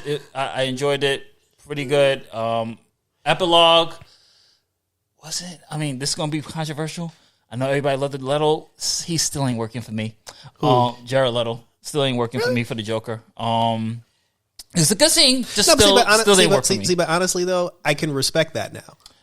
You know what I'm saying? Because like you gave him a legitimate shot. Yeah. You watched him play two different versions, and if you still don't like him, I don't have a problem with you saying that. I mean, I don't agree, but I don't have a problem with you saying that. And my last point, I said I was going to go to this rant. You have been here since Man of Steel. Like I sent y'all to me. You've been here since Zod. You've been here with Doomsday. He was involved in the Zod. You was involved with the Zod. And you did nothing. You are like that story, The Little Red Hen, where you're not going to come and help fix the pie, but now that the pie is cooked, you want a piece of the pie. Yeah, now that all the heavy lifting's done, you're going to come like, hey guys, I'm here. Yo, I'm ready for leadership. I'm ready to help out the he's crew. Like, yo, I heard y'all giving out memberships. Like, yo, Bruce, you really inspired me. Like, yo, it took you all this time. How many people died while you sitting there watching? And you gonna be like, and I'm talking about Martian Manhunter, folks, by the way. How many people died? I was like, was he General Soundwick the whole time? Yes, he was. Yes. Yep. He's an asshole. He's like sitting on his ass, like, oh, you don't want to believe in aliens. Like, you got Superman. He turned over Lois Lane to the Kryptonians. He's like, you crazy. Yeah, you had. Exactly. Let's be honest in his fairness. He chose being a black man, and he's an alien. Right? The man was living during the Trump era. Like, that's the problem with you alien Negroes. Like you see how they treated Superman. You think he wanted that smoke too?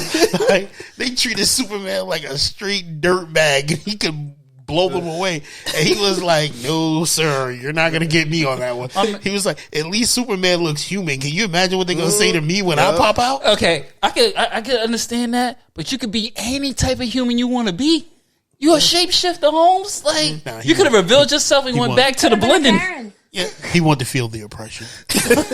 Like, I'm like, that's like, for me, that's like the probably biggest gripe I had with it. I was like, that's kind of a plot hole. Like, you're going to have to explain that if y'all continue. Why Homeboy was just sitting there on the sidelines, just like, until they're going to go show up to Bruce's house early in the morning. Hell, in BVS, he's the one that fired the nuke. Yeah, it just like...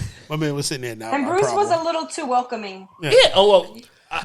Bruce for me at that point, he just kind of seemed like, look, man, I've seen everything. He's like, at this point, ain't nothing going to surprise me. I haven't had any sleep in a couple of days. Like Bruce, I've seen his wildness. I think I'm done at this point. Yeah, Bruce was just emotionally over it. I'm just saying, you're going to come up early in the morning and be like, yo, I'm really inspired what you did. Yo, your parents going to be proud. I know he's a telepath. He can read minds and all this stuff. But how you got all this information? Yeah. Bruce should have been like, and who are you again? He didn't even have the energy for that. He just saw him sitting on the balcony. He was like, yo, whatever. He was just like, yo, pass the Cocoa Krispies. He's like, 'cause I ain't even got time for this. He's like, oh yeah, by the way, I'm Martian Manhunter. I'll be in touch. And Bruce like, all right, man, I guess I'll see you later. He's like, whatever, dude. It's like, yo, I'm going back to sleep. It's like, Bruce was like, yo, I just sat through 4 hours.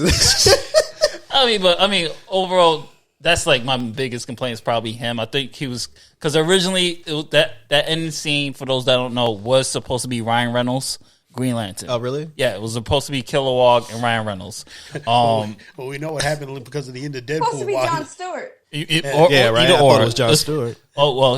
Zack Snyder came out like I think 2 days ago. He said he wanted Ryan Reynolds for that scene. So boo, now Zach is gonna get on my bad side. Why we couldn't get Jon Stewart? But no, for the first release, I could have sworn that they were supposed to have Jon Stewart, but we didn't cut all the people of color out. Yeah. We noticed that. Yeah, we'll get to that in a few. Somebody from Marvel with the Captain America U.S. agent part was like, oh no. But follow our lead. But that was my review. Pretty good. Screw Manhunter for just sitting on the sidelines. You got no respect for me. Like, no, seriously, you got no respect. Like that's like me. Like that's like we all going into a war. You guys, y'all finished, and I come out and know, hey guys, how'd it go? Like, where were you? Everybody said that about Batman during the Doomsday fight. Well, Batman was the No, sniper. he was there. No, he was there. He didn't engage. But he was there.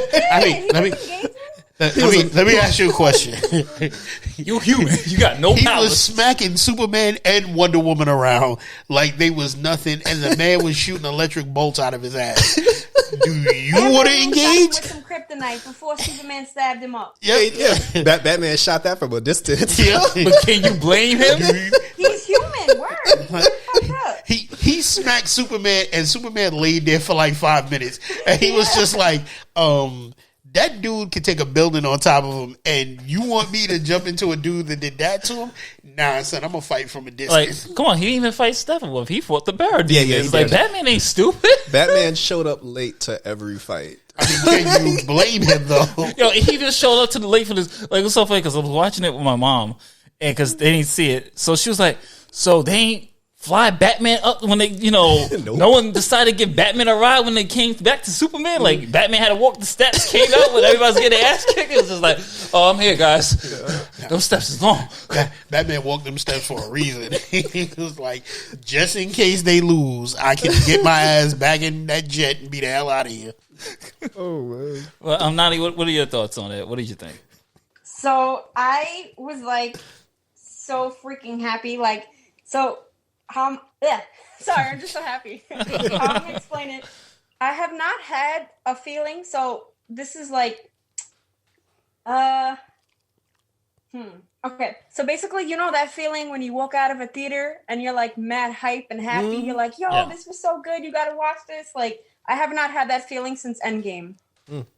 So like, even though I watched this at home, I had that theater feeling where like I just watched a good movie. And I have not felt that in a really long time. And like after the disappointment of Wonder Woman, I was like, this is what we needed. This is what we needed. I gave it an 8.5 out of 10. For me, I'm going to say I actually didn't hate the first one, the original release. Mm-hmm. I think I gave it like a 6 when I reviewed it. And looking back at my old review, this movie fixed every single thing that I had a problem with. Like it literally just tied together so like smoothly. So I consider it to be like an extended version that it made it more like cohesive and it just like flowed like so much better. Like it really made all the difference. And same thing like rewatching BVS, like it just felt better. And rewatching Man of Steel, I was like, you really see Snyder's vision, and I'm like, WB fucked up like big time. Mm-hmm. Like I really want to see more of what he had in mind because I just loved it. I was really happy. I feel like he gave us gods. He gave us gods, and like he delved into to the mythology. Like I love that. Even with the arrow with the Amazons. The Amazons. Yeah. Even the arrow, like everything. Much better character development. Like I was so happy to see Cyborg get his light because honestly, I feel like he's a very important role when it comes to the Mother Box. And like in the last movie, like he was in it for like I don't know, like a few minutes, and like this movie like made him shine. It made the Flash shine. It made Wonder Woman shine, and that one bank scene was better than the entire Wonder Woman 84 movie. Like, this is the Wonder Woman I fell in love with. The badass, I'll kick your ass Wonder Woman. Like, this was Wonder Woman. Same thing like you were saying with the Flash. Like, those extra scenes really made a difference. Superman was better. Batman was better again, because remember how in BVS, he was a great Bruce Wayne and a great Batman, but in Justice League they made him like a little cheesy as Bruce. Oh God! And I feel like this movie took out like a lot of those lines, so it was just like all those Bruce stupid, Wayne would never say that shit. Yep, those stupid jokes. So I heard you talk to fish. Like even Batman was better in this too. I didn't bring a sword. Oh, that and the Russian family got cut. Thank God. Yeah, thank God. Yeah, I feel like even though like it was a little lengthy, like this is how I describe it. I feel like it was very long. Like it was kind of too long. There's like little things you can cut here and there. Being home, the chapter idea was genius because you could pause and you can go and be like, okay, I'm on chapter 3. I'll come back to it. If this were a theater release, I think 3.5 hours would have been perfect. But I think what his plan was to show us his true vision. So basically that we were home, I didn't mind sitting that whole time. Like the epilogue was a bit long, but I think he was just trying to show us like this is what could have been had he had like his 3 movies. You know what I mean? And then a couple things that I wasn't crazy about was Mira's accent, but that's not. Thank you. I was just like, where did that come from? I was like, I don't remember her being English. Yeah, that threw me off. No, it's like an Irish accent. Better, I thought it was Australian. Yeah, it was like I don't know what it was. We don't know what it is. What Amber was going like, for. Where did that come from? Like at a point, I just turned around. I was like, "What? What are you doing?" I was like, when did this happen? I was like, wait, what? And Well, her hair looked way better because it wasn't that like platinum red that looked phony. What else was a little annoying to me? I guess like we said, the opening with like that wonky ass music that was like that gotta go.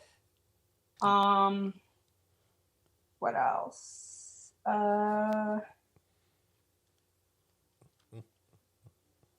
They fixed the stash. For me, the CGI was a major improvement. I think Steppenwolf looked amazing. Menacing. I was so happy to see Darkseid. Like everything just like tied together so much freaking better. Like I love this movie. I was really happy, and now I have like a much deeper appreciation for Snyder. The other thing I wanted to say was like when I reviewed Man of Steel years ago, one thing that I loved about it was that it felt like Injustice, like the video games. Yeah. And that's one thing I love with Snyder's verse is that like even though I feel like DC relies too heavily on CGI, I don't love their CGI as much. But I did love, like I was saying, the godly effect on when they were fighting. Like you know, going into the buildings, especially like in Man of Steel when he was fighting Zod, like it felt like Injustice and they felt like superheroes. Yeah. They felt like gods.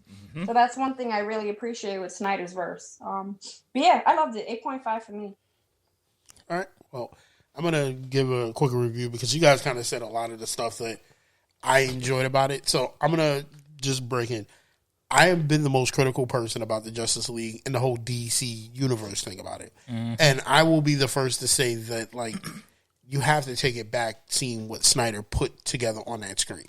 I can't, like, I sat down with, okay, let me see what bullshit everybody's going to get together to say, like, they're gonna overlook all this trash and say it was a great thing. And I actually sat through it and was like, yo, listen, well thought out. All the dialogue made sense now. And before I get into that, I'm going to preface this by saying we have to stop blaming Josh Whedon for this because after watching the Snyder Cut, knowing Warner Brothers and then realizing AT&T is involved in this because they're the parent company, I now can piece together, and I'm pretty sure I'm not wrong, what happened. Zach put that on the table and said, I can cut things here and there, but this is my vision. It was probably about 3 hours and a half long, maybe 3 hours and 40 minutes long. The executives were like, we're not putting that out. Like, nobody's going to sit through this movie. And this was pre-Endgame. So they was like, you're not going to be the first. We're going to lose our fans. People are going to walk out. We're not putting that out there. But this is my vision. Fuck your vision. Like, condense this movie. 2 hours. 2 hours. 2 hours and 20 minutes maybe. But condense this movie. He stuck by his guns and said, no, because this shit ain't going to make no sense if I condense this. This is my vision. All right, you know what? You want to be a hard ass? Fuck your vision. You're gone. Josh Whedon had already done Avengers and made it a success, the first Avengers movie. Can you make this a 2 hour movie? He was like, okay. They probably watch it. Can you lighten the mood a little bit? Because there's something that I said during the movie that I will take away from Zack Snyder. please stop being a one-trick pony with the 300 muted look. Like, I liked it in 300. I liked it in the 300 sequels. You didn't do that for Watchmen. Please take that shit out of Justice League. Because after a while, I can feel a little down while I'm watching that. Because I expect Leonidas to come out of nowhere and go, Spartans! You know what I'm saying? While I'm watching it. So... I mean, Zeus did look like the dude from 300. Yeah, no, you know, but it was good. So that I feel like they threw weed in something, and then they said put your shine on it and make it something good. He did his best because you can kind of see the contrast between parts of Whedon's cut and what he had to cut out. Where he was probably like, "Well, this makes sense." No, take it out. If you leave that in, you're gonna go over the 2 hours. And he was probably like, okay, so now I have to make this cohesive so it doesn't look terrible. Because what you're asking me to cut out doesn't now make any sense to the movie. Like, I enjoyed the fact they cut out the lasso of truth part with Aquaman. They didn't make Barry look like a bitch. Like, that's the main thing I was happy about. Barry didn't look like a bitch through the whole thing. Like, it wasn't push one person, Barry. Stop being scared. Like, I'm afraid of bugs. And it's like, okay, thank God that was gone. I enjoyed the scene that it wasn't Steppenwolf that fought that first battle. It was young Darkseid. It was young Darkseid. Yeah, young Darkseid that got his ass whooped. They took out Diana being the bad guy when the Superman conversation came up. Yeah. Because in the Whedon cut, she was like, "No, we don't bring him back." And then Batman was well, they kind of alluded to that a little bit, but then but in this one, she was just like, "Yeah, let's bring him back." Yeah, but and then they make Batman like a dick. Yeah, like the Steve Trevor line was unnecessary.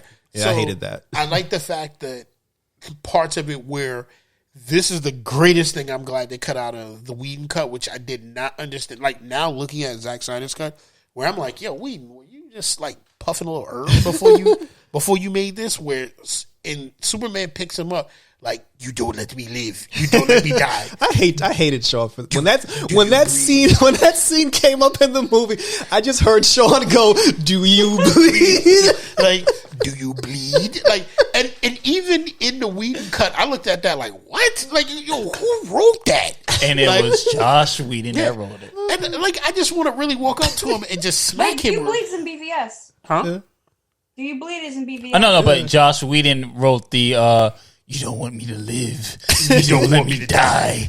Tell me much. Do you bleed?" Yeah, he said, "Do you bleed? The world needs me." It's like they don't need you. It's like Batman bleeds. Why would you ask him that? One thing about this is that you can look at that other one now and you could just laugh your ass off. It's like watching The Room for superhero films now. Nah, it's not that bad. The Room is its own class. I mean, like, as entertainment value. Yeah. Like, just, yeah. Yeah, because like Nadia, I didn't hate the first one. Like, but when he got thrown into the car and he was hurt, he was like, "Alfred, bring up the big gun." like now I'm just like, yo, that was just such a wasted scene, because the scene where Superman, you can see with the Josh Whedon cut where he's flying towards them and he goes to Superman, but then Alfred explains he was building something to deflect energy, and then he literally almost burns that one off of Batman's arm. I was like, okay, this is better. And then just having her step out of the shadows and say Clark, was way better. And that was way better. Was more thought out. And then having Bruce go, my ribs. Something's bleeding. Yeah, something is bleeding when he's in there. Like, so that movie's so terrible. Like, that was so much better. Gosh. And the points that I thought were better was something they explained in the movie. These mother boxes have been around for a while. What made them activate now out of anything? There's been, you know, like when they activated Cyborg, the mother box didn't go haywire. They've been around it. Yeah, so the death of Superman's scream was what I always thought was like. The scream heard around the world. Yeah, the Kryptonian is dead. And it's something that Luthor said, yo, the Kryptonian is dead. Now there's nobody here. So it leads to believe that Superman, why Darkseid is trying to turn Superman, because you have a powerful being that can literally smack me around and have a really good fight with. If he's gone, there's really nobody else out there that can fight. Like, I'm not the young me that they took care of. The gods are dead, you know. Yeah, we were supposed to get a new Gods movie because of Well, and I'm going to get into that. That's another part of a rant that I have. That was very well done.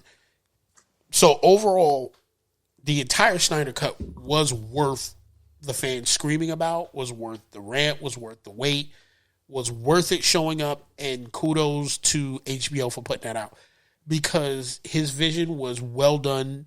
One thing I will disagree with, I never thought, after watching the Snyder Cut, I didn't think Cyborg was the heart of the movie. I thought it was Barry because I kind of felt like Barry showed exactly who he was throughout the whole movie. Like, he was just this wonderful...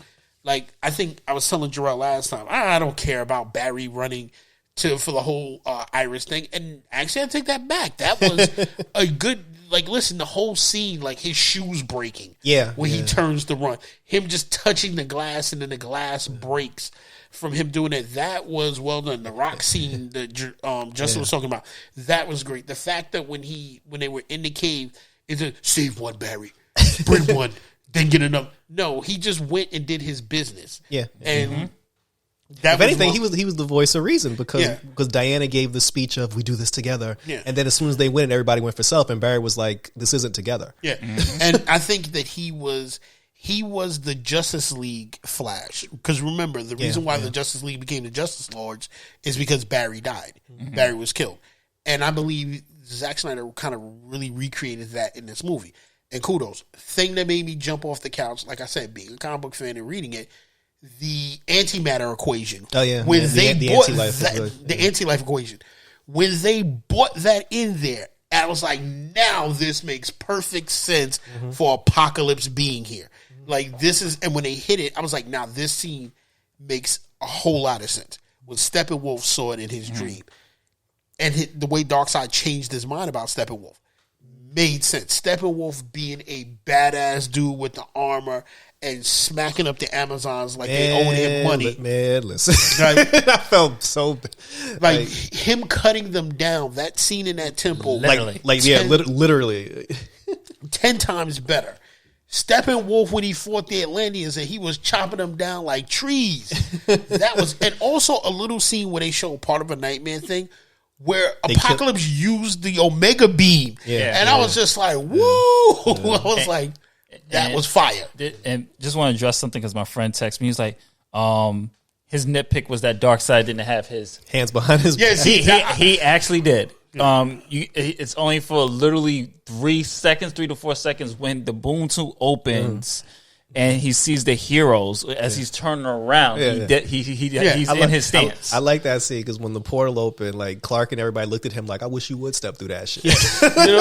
And I thought that was a great moment. I felt bad, like for you to mostly get me involved in Steppenwolf. I thought he was just a pedophile. Like him for the unity. Yeah, like I really thought he had Freud issues. Mother issues when he was. I was just like, damn man, like y'all, like I was looking at Wonder Woman, like damn boo, you did him dirty, yo, come on, like you ain't had to do him. You could have just let him sent them home. He already got stabbed in the back. You could have let him sent him home. I mean, Aquaman treated him like a fish stick. You know what I'm saying? But it was a sequence of just shitting on Steppenwolf because, like you said, like he got stabbed in the back. Then he got punched through the portal. Then he got his head chopped off. And after he got his head chopped off, Darkseid crushed his skull. And I was like, damn. Yeah, no, it was. I was like, they give him no love. It was kind of like at the end, I think he had a worse fucked up ending than he did after the Whedon thing because Whedon made him look so soft. No, but in the Whedon, because in the Whedon thing, at least Superman just walked up to him and grabbed the thing. It's like some people think I like truth, and I was just like, and like when that didn't happen, I was like, thank God again. I'm a big fan of justice. Yeah, but then when he hit him with the axe, and Superman looked like, that's it? I'm not impressed. I was like, talk your shit, Clark. Like, talk your shit.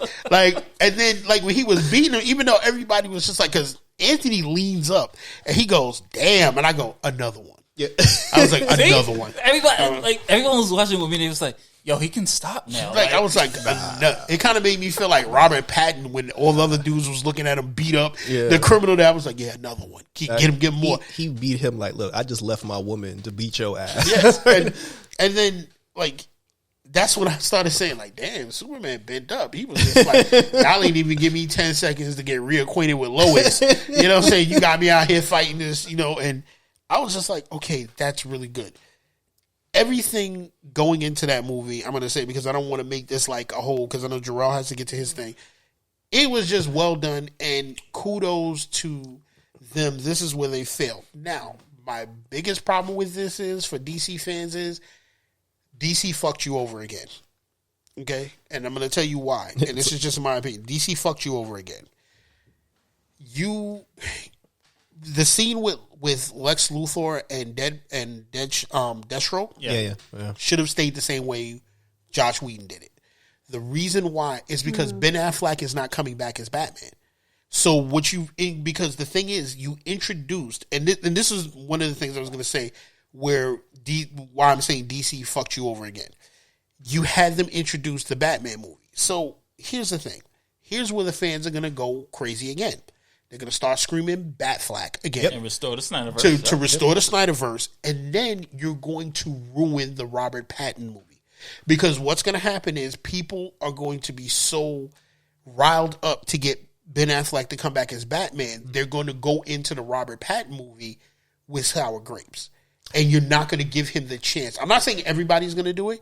They're not going to. The same fans that scream Snyder Cut, Snyder Cut. The liquid guzzler. Yeah. They're not going to go into the Pattinson version of it with open eyes to see him as a Batman. And I think this is where DC failed again.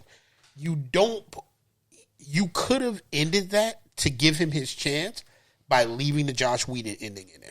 Like that epilogue. He wasn't going to do that. Yeah, and I get Snyder that was his vision. Yeah. Because the thing is, that was also both scenes were good. Yeah. But that was a good scene to set up Ben Affleck's Batman. Because now you have reason. Yeah, but now you have, but it was the point to do that. But now you have to think logically, you're fucking up their money. Because the thing is, like, Ben Affleck's not coming back as Batman. So now you have him not coming back to do the movie that you need to do that get people excited for. And now you have Robert Pattinson, which I still think is going to be a really good movie. But you're going to have those that are going to Batfleck, restore the Snyderverse. You're not going to give him the... Would you be upset if they did do the Ben Affleck Deathstroke movie? No, and it came out on HBO Max, not in the theaters. No, I wouldn't be upset. I actually want to see it. I want to see Ben again. Yeah, I actually want to see it because I think it'd be good. But I also want them to give Patton his chance to be that Batman. I think. Can I make a point to that? Yeah. Sorry, I just wanted to say, because I feel like I always get shit for this, but like people always say like you can't compare Phoenix to Ledger. So this is where I'm like, I get tired of people comparing Batmans, because if you're going to tell me I can't compare Jokers, then you can't compare Batmans. So I'm going to go in the same way and respect Robert Pattinson's, because they're going the detective route. And I want to go in and see that movie completely different mindset from Batfleck, because I will always love Batfleck, and I'm always going to love Bale, and I'm always going to love Keaton. You know what I mean? So it's just like, I want to go in with the mindset and look at it completely two different movies. So it's like, if people are going to do that with Joker, they should do the same thing with Batman. Of course. Yeah, I agree with you. I don't. But that's why I always think DC paints themselves in a corner. Because I like Robert Pattinson. Like, when I saw the preview, I was like, yo, this is going to be kind of fire. Like, this looks good. But then, like I said, what happened with the Snyder Cut? We didn't put that out. Some people liked it. Some people didn't. But everybody was like, release. There was this whole campaign, release the Snyder Cut. Release.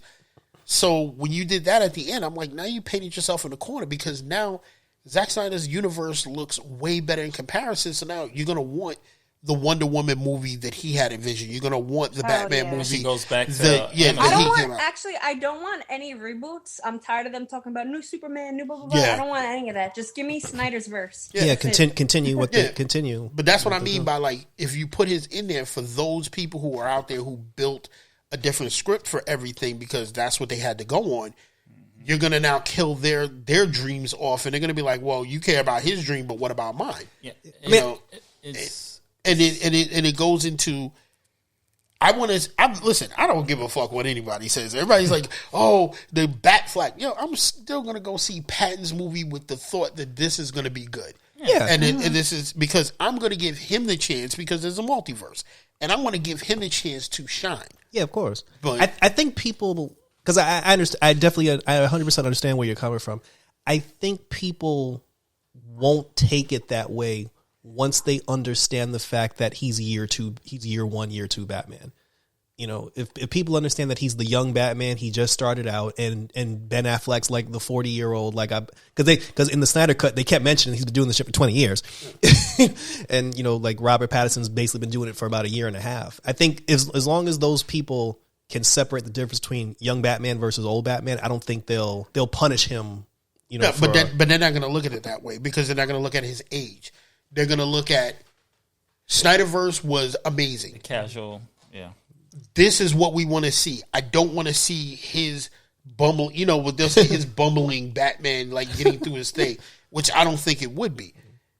If you're going to do that, and you know that these, you know, first of all, Zack Snyder said he's not returning. He said he's concentrating on the zombie movies that he's doing, and he's concentrating on other stuff. If you know that, even if there's a chance, because remember, same thing with Marvel. What's his name?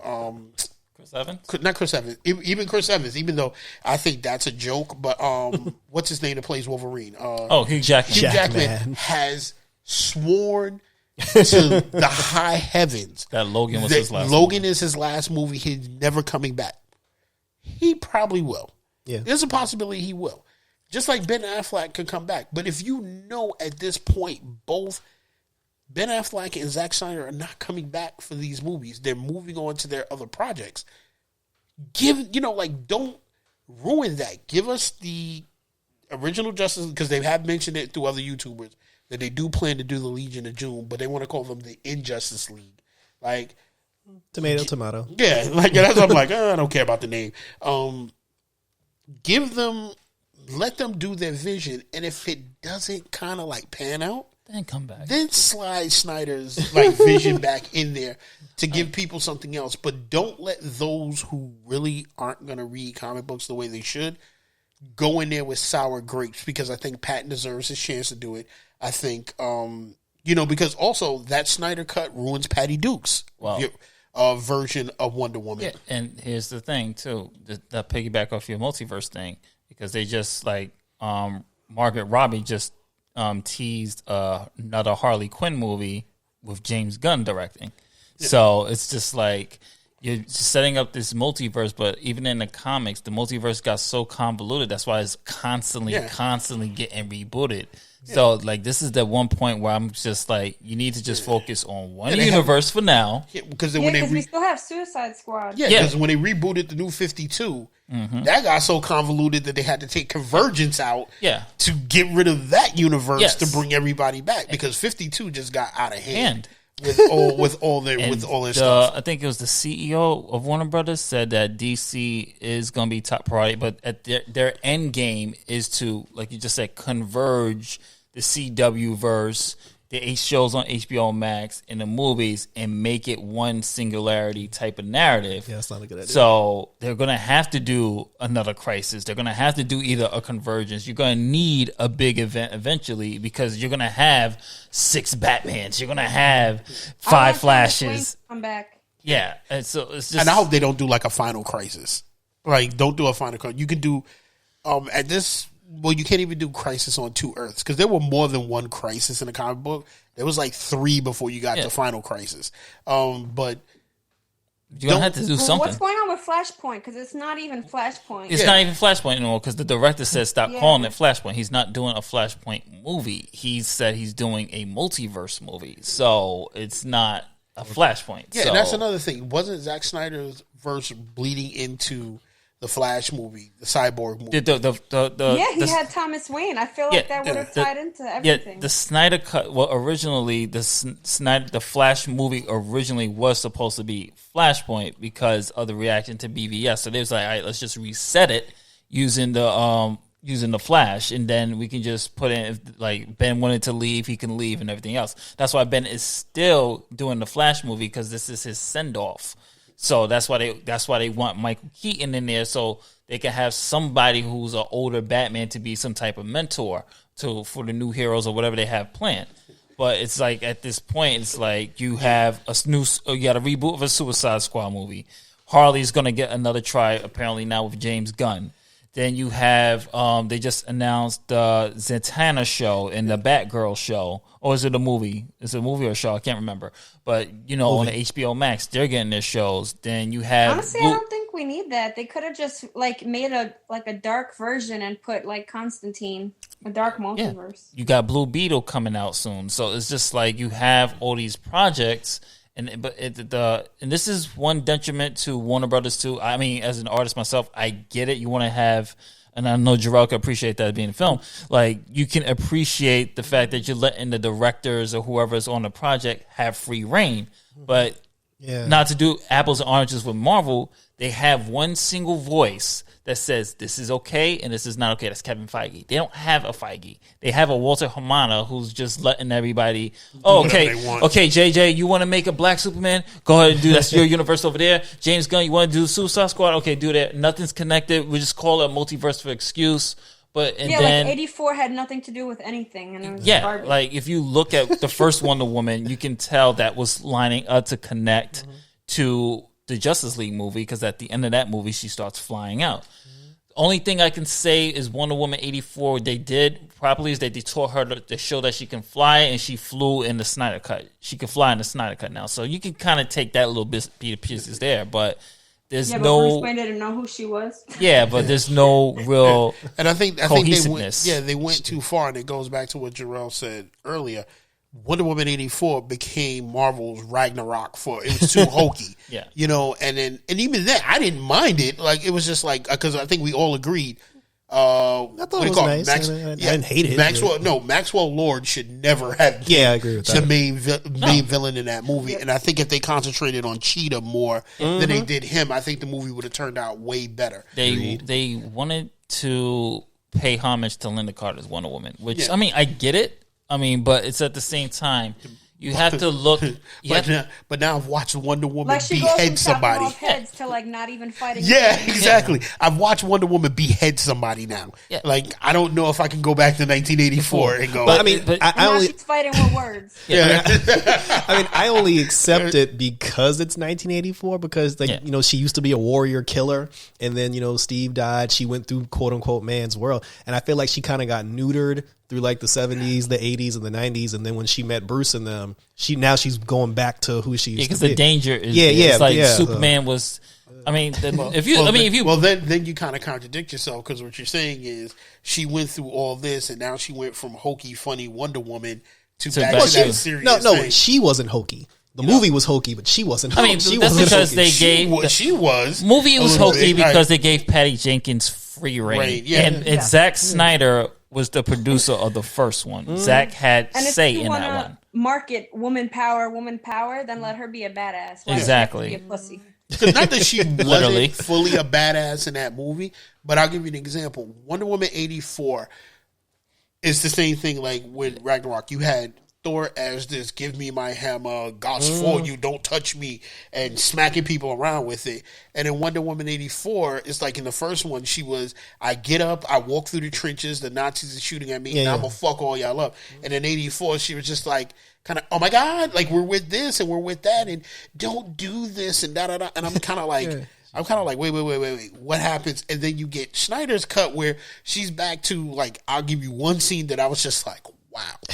When she fought in the Joss Whedon cut, when she fought the terrorists, she just beat them up. And I love the sped up version, how she was fighting and deflecting the bullets.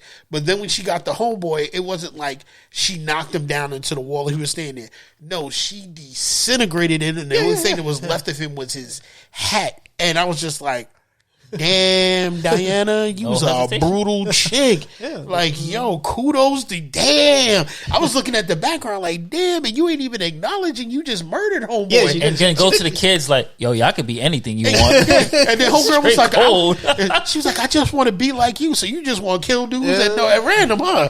Like, did you murder that man? She's like, yes, 1984 was a long time ago. And you can be anything you want to be. We've moved past that. Yeah, so I thought that was it. Now, to my last point, where it goes to Jerrell, I did enjoy Jared Leto's Joker this time because he seemed more Joker-esque. Mm-hmm. He didn't seem like, like hip hop Joker. No, he didn't seem Macaulay Culkin, Home Alone, Joker. Gangster Joker. He was kind of like, the hair was long, it was green, he had the white face.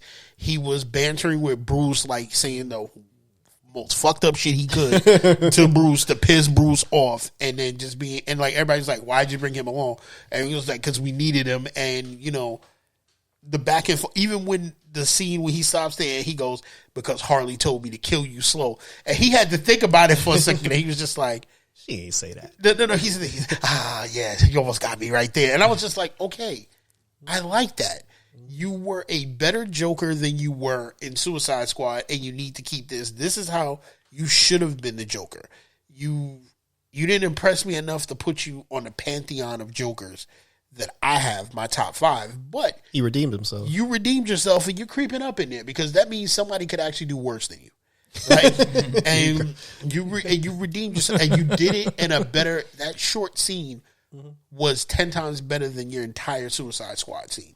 All right, so honka. Yeah, like so. You don't want no beef. You don't want no beef. You don't want no beef. God, like so. I got PTSD about that movie, though, for real. So it redeemed himself, and I think a lot of look overall. Even though I think DC painted themselves in a corner, Zack Snyder's cut was the movie, and like Nadia said, you got up. I walked out of here after 4 hours because I had to go to work the next day, but thank God I was working from home. I got up and I went and sat down and said, I feel good about this movie. Like I was like, holy, you know what? Kudos to you, Zach. I can't doubt you. I think you did a really good job, plain and simple, on it. You did your thing. Continue to do it, but you kind of painted yourself in the corner because now even I can't. He didn't. Yeah, now I can't deny the fans from saying, "Give me the Snyderverse," because now it's like you're like, it was good. So shit. You gave me Cyborg with a more cohesive story, way better Flash story where I want to see the Flash movie. I will say, in the middle of the films, part 2 and 3, I was kind of like, all right, this is just a copy and paste of what was missing out of Josh's, and I'm a little bored with this. Epilogue, every part of it was just really good. Martian Manhunter, I don't share Justin's view. I do agree. Like, what were you doing this entire time? But I do agree. He was at Area 51. Yeah, it was glad to see him come in there. But like overall, this movie does deserve its 4 out of 5 stars. I want to turn that over to Jerrell because I know he's got his, like, he's been itching. Like he's been rubbing his leg like, I'm going to, like, I'm telling you folks, if you can see him tweak his own nipples right now, he'd probably be sitting there like, I can't wait to get there. So, Snyder Cut.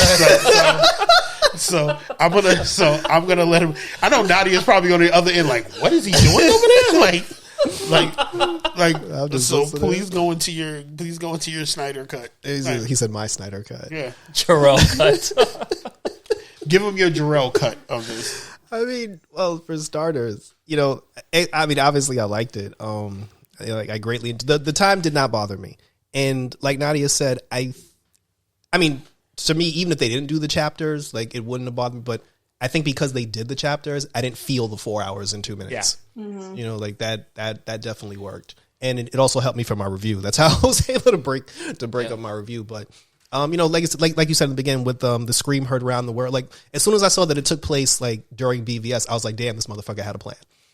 Like, right at the get, I was like, he actually had a plan. He did have a plan. Especially like Man of Steel, you see Bruce's perspective, and then you see Lois's perspective of the death of Superman. Yeah, and, like he woke up the mother boxes, and when they did the Amazon scene, the thing that really and to be honest, like, watching this movie just made me hate I actually started like boiling over to the actual cup, because in the Whedon version, when Steppenwolf came into the Amazon stronghold to get the box, they were just like, oh, seal the gates, and then they sealed the gates, and then he just jumped through the roof and started chasing them. In this, there was actually a reason why she sealed the gate, because the plan was to drop him in the ocean. Mm-hmm. And when they did that, I was just like, first of all, I was shocked, because she literally just like sacrificed 500 people. Yep. But then there was, Yeah. so right out the gate, I was like, yo, you wrong for that. And then she had the nerve to stand over the cliff and bow her head and sound something like you just dropped them into the ocean. Well, and that's what she said. Honor us. Yeah, the Amazon. Yeah, and then and then the line where Steppenwolf was like, "I'll bathe in your fear," and then she was like, "Show them your fear." They was like, "We ain't got no fear." I was like, "Okay," like I said, I was like, "Okay,"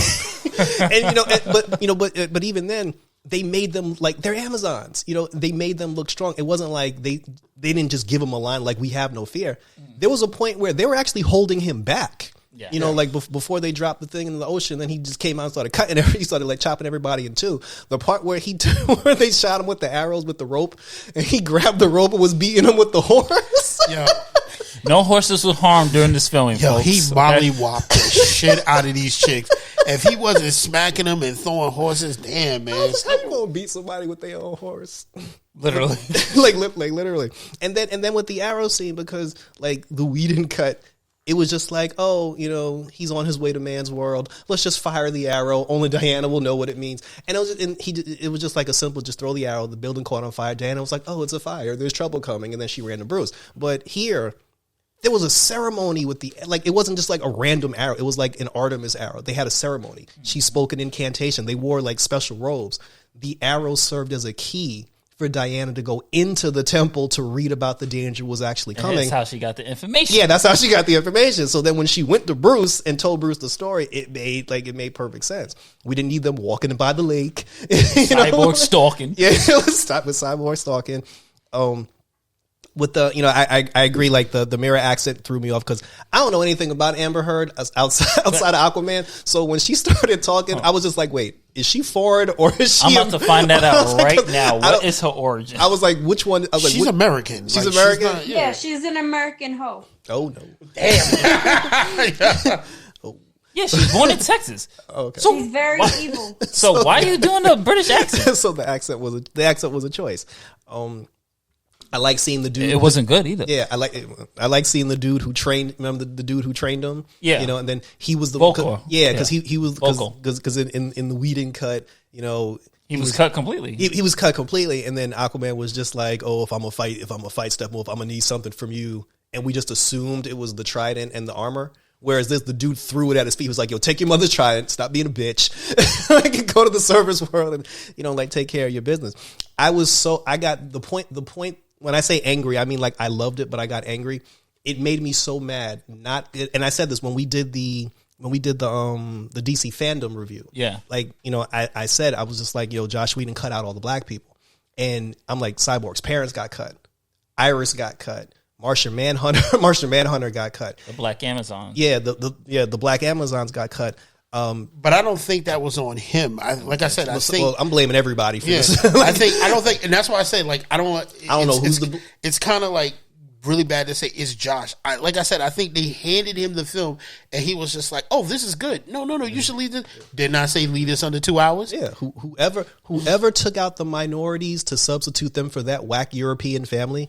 Because even if what you say is true, think about it, yeah, even if what you Yeah. say is true, they're just like, oh, cut out all these minorities. We don't got time for that, but you had time for that European family. Who got mad screen time? Like you had time for that. And then what really pissed me off was Ryan Choi. He's the Atom. Thank you. I forgot about him. Yes. Cut out. There was no mention. Like we could have had the Atom because when he first did like the Justice League, the original poster said "Unite the Seven." Yep. And it was supposed to be Superman, Batman, Wonder Woman, Flash, Cyborg, Aquaman, and somebody else. Yeah, and somebody else. I'm like, it could have been Green Lantern, it could have been Martian Manhunter, it could have been the Atom. And he just got completely cut for them. Like Ryan Choi owns Star Labs now. Like and they dropped the nanotech. Yeah, they dropped the nanotech. So that pissed me off because they completely ruined him. And I love this. They did Ryan Choi in the CW Crisis too. So He's in Legends tomorrow, right? Was he in Legends? No, he was on the he was in the Crisis. Yeah. That's right. He's not on a show yet, but they put him in the crossover. So I definitely like seeing him because I like the Atom and I wanted to see where they were going to go with the Atom with the Atom character. I mean, there wasn't really anything that really bought. I was so happy when they did the scene, like the jokes, like the unnecessary joking and everything. It was nice to see them having an adult conversation. Yeah. Where Aquaman was the only person who was just like, well, maybe we shouldn't bring him back because we don't know what's going to happen. And everybody else was like, nah, we need Superman. Yeah, Batman was adamant. He was like, yo, we doing it. Yeah. When he was just like, are we still doing this? Shut up, we're doing this. He's like, but maybe we shouldn't. Shut up, we're doing this. Yeah, I kind of like the fact that he was he's not right. Like something wrong with Pet Cemetery, he's not right. Yeah. Like I'm glad they cut that out. Yeah, I mean, there's so much. Like one thing to piggyback off of you, one thing I really did like. When I was watching it, they really had like this allegory of fatherhood, like throughout the whole film.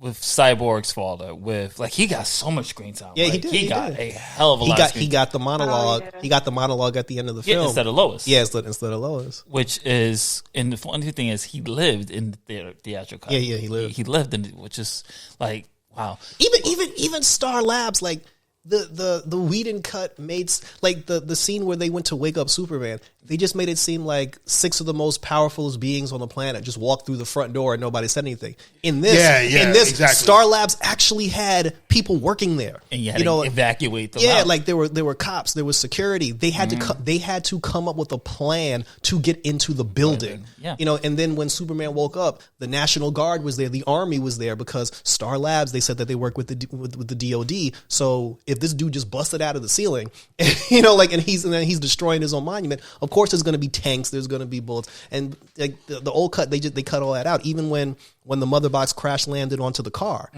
like in the old one, there was nobody around. There was nobody around. The beam came out of the sky. He was like, "Oh, found the third box, and I'm out." But here people were there. There were actually people there. Like there was a point to all that.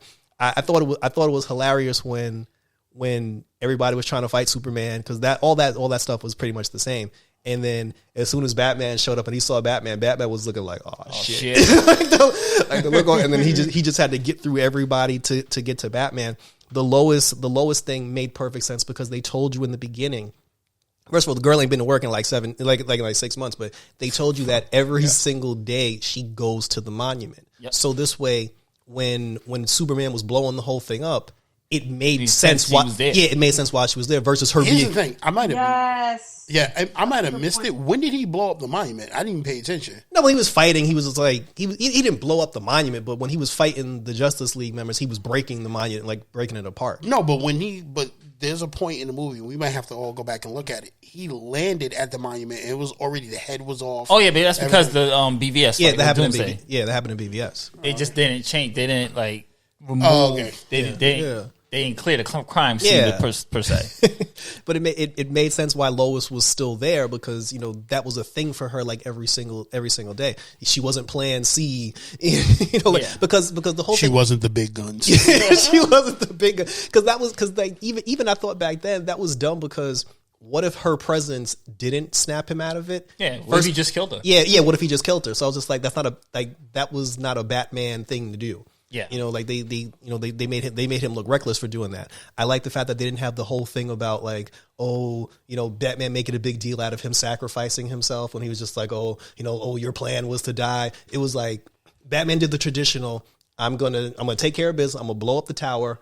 And you guys do what you got to do. When they saw that him blowing up the tower caused the parademons, to come after him, they helped him on their way to go beat Steppenwolf. They didn't abandon the mission, to go save him. The Superman thing, the one thing I will give the Whedon cut credit for was when the whole thing with Barry saving like the one family and Superman saved the whole building. I mean, that's just like a very Superman thing to do. Yeah, but I appreciated the fact that in this moment he didn't leave, but I also thought that when he was like, civilians, and he just left, I'm like, you just showed up to help them fight, like a galactic being, and then you just bounce. I'm like, then he came back like, is this guy still bothering you? I was just like, okay, that's like typical like Superman, like Superman stuff. I didn't mind that, but I definitely didn't have a problem with him beating the shit out of him for like 20 minutes because once he showed up, like there was no point in really anybody else doing anything. Like and then game over already. Yeah, and even Barry's presence with with running around and trying to like break the sound barrier, like that was shot very beautiful. Him reversing time and like touching Victor. And and Diana told him, she said that, listen, when you get into the mother box, they're gonna try to prey on your biggest fear. And then she was just like, I'm gonna fix your baby. And he was like, I ain't broken though. Mm-hmm. And then that's how there was no stupid joke like, oh, my toes hurt. Oh yeah. Nah, you remember a lot of the theatrical because a lot of it pissed me off. Like I said, like it's just like I don't have a problem with humor. I just hate forced, unnecessary humor. Which was the I'll Justice agree. League Yeah, like movie. when they made Batman really corny. Yeah. A lot of that, I think we're all in total agreement. That was a lot of forced humor. Yeah, it was. Like when he was just like, oh my God, Steppenwolf is tall. Yeah. Batman wouldn't care about Batman wouldn't care about that. Batman would already be analyzing where can I chop you down Yeah, and like, like, go get you. You know, and like everybody said, like they put respect back on Wonder Woman's name, like to the point where even Steppenwolf was just like, oh, like, you know, you're not like the rest of them, like you're one of the old gods, you know, like you got the old god blood, and she fought him. You know, like she went toe to toe and she fought him. Like the only reason why she lost the battle because she went to go save Arthur. You know, it wasn't like he didn't beat her. You know, like she was. They didn't make her like the love mother of the Justice League. If anything, she was more like follow my lead because we ain't got no Superman. And you know, and everybody did. I mean, with the epilogue, I thought it was interesting that Mira had the gold trident. Yeah, like that was the first. I was like, where'd she get that shit from? Well, I guess she found it still stuck in Aquaman. Okay, she probably pulled it out after Apocalypse. Stuck him to the wall. Yeah, but that's not his mother's trident. That's the Poseidon. Yeah, which is Aquaman's. That's the one he got from the Kraken. And I'm like only like royalty is. I'm like, so she is queen. Yeah, true. Queen of Atlantis. So I mean, the king is dead. The queen got to take over. I don't think she remarried. She ain't going with Orm. So the Lex Luthor thing made me laugh because when he was just like, because I was just like, okay, so this one was supposed to lead into Batman versus Deathstroke, where the other one they were doing Legion of Doom. But then he was just like, oh, you said that you would be the one to take down the Bat for free. He was like, how come? He's just like, well, it's personal. And then he was just like, well, you know, he's Bruce Wayne, so just take. I was just like, really, dude? I was like, you just dropped this government. I was like, that's some bitch ass shit. The Batman is Bruce Wayne. I think we will drink. I just sat there like, wow. So you just gonna give him like the cheat test, like, cheat code real quick.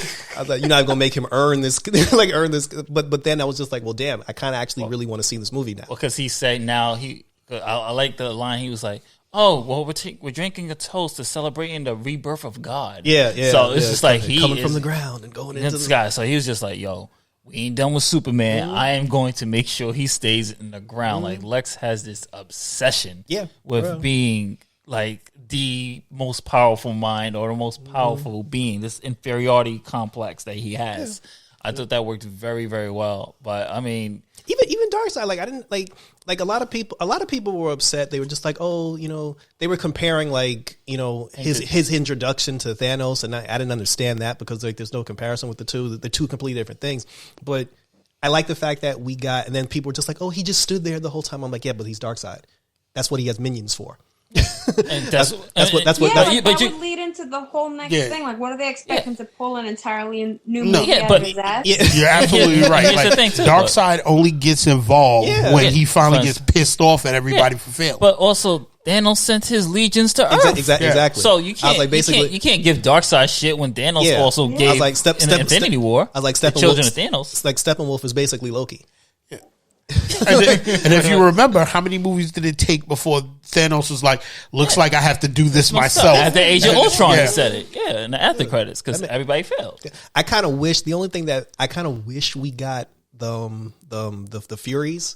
Yeah, more Granny goodness. Yeah, because I'm like, if you want to show me Granny, like, show me Big Barda. Like, but like I said on the last episode, they wanted Juni Dench. They wanted, but they just got like a lookalike, so they don't know if she can act. This is like somebody's aunt that just looks like Juni Dench, so they just put her in the background. We were like, yo, we don't know if she can act anything, so you're just gonna stand there. We're not even gonna zoom in on you. Just hold the staff. The comic book fans gonna know this is Granny Goodness. But you also gotta remember they are doing a New Gods movie, so you're gonna have to get Big Barda and everybody else with Mr. Miracle and everybody else. I just wish they had just showed us, because they had like 50 million people sitting in the chamber room. I'm like, can you at least like her boots or something? Yeah, like, and that's what I mean by Easter eggs, because Anthony had no idea who they were. He was like, "Who's the old bitch sitting over there?" And I was just like, "Damn, bro!" I was like, "You better put some respect on Granny Goodwich's name. She don't play." And he was like, "Am I supposed to get impressed by her?"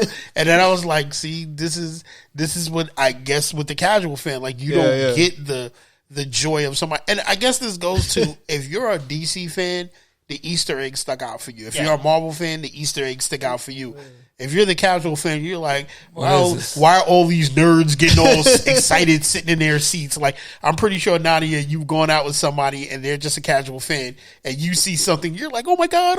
They're like, yo, what the fuck is wrong with her? Like, pick up a book, want to read. Like, yo, relax, yo. You're more excited about this than us hanging out. Like, really? What the hell? And they have no idea what they just missed. So I think they need a guide to tell you, like why fans are happy for seeing this after the movie. I had so much questions from people texting me, like, "Yo, who's this dark side dude?" I was like, all right, you know what? We're gonna hang up this phone right now because if you don't even know who Darkseid is, you never pick up anything. I had one friend literally say, "Yo, is this the dude from the Super Friends?" I was like, "Oh no!" I'd have been like, I'd at least gave him props. I was like, at least you remember the episode from the Super Friends. So I was like, yes. I mean, I'm sorry, even that scene, because like they did a good job of giving us action with young Darkseid, and then giving us boss with like old Darkseid, because like you said, when Steppenwolf was setting up camp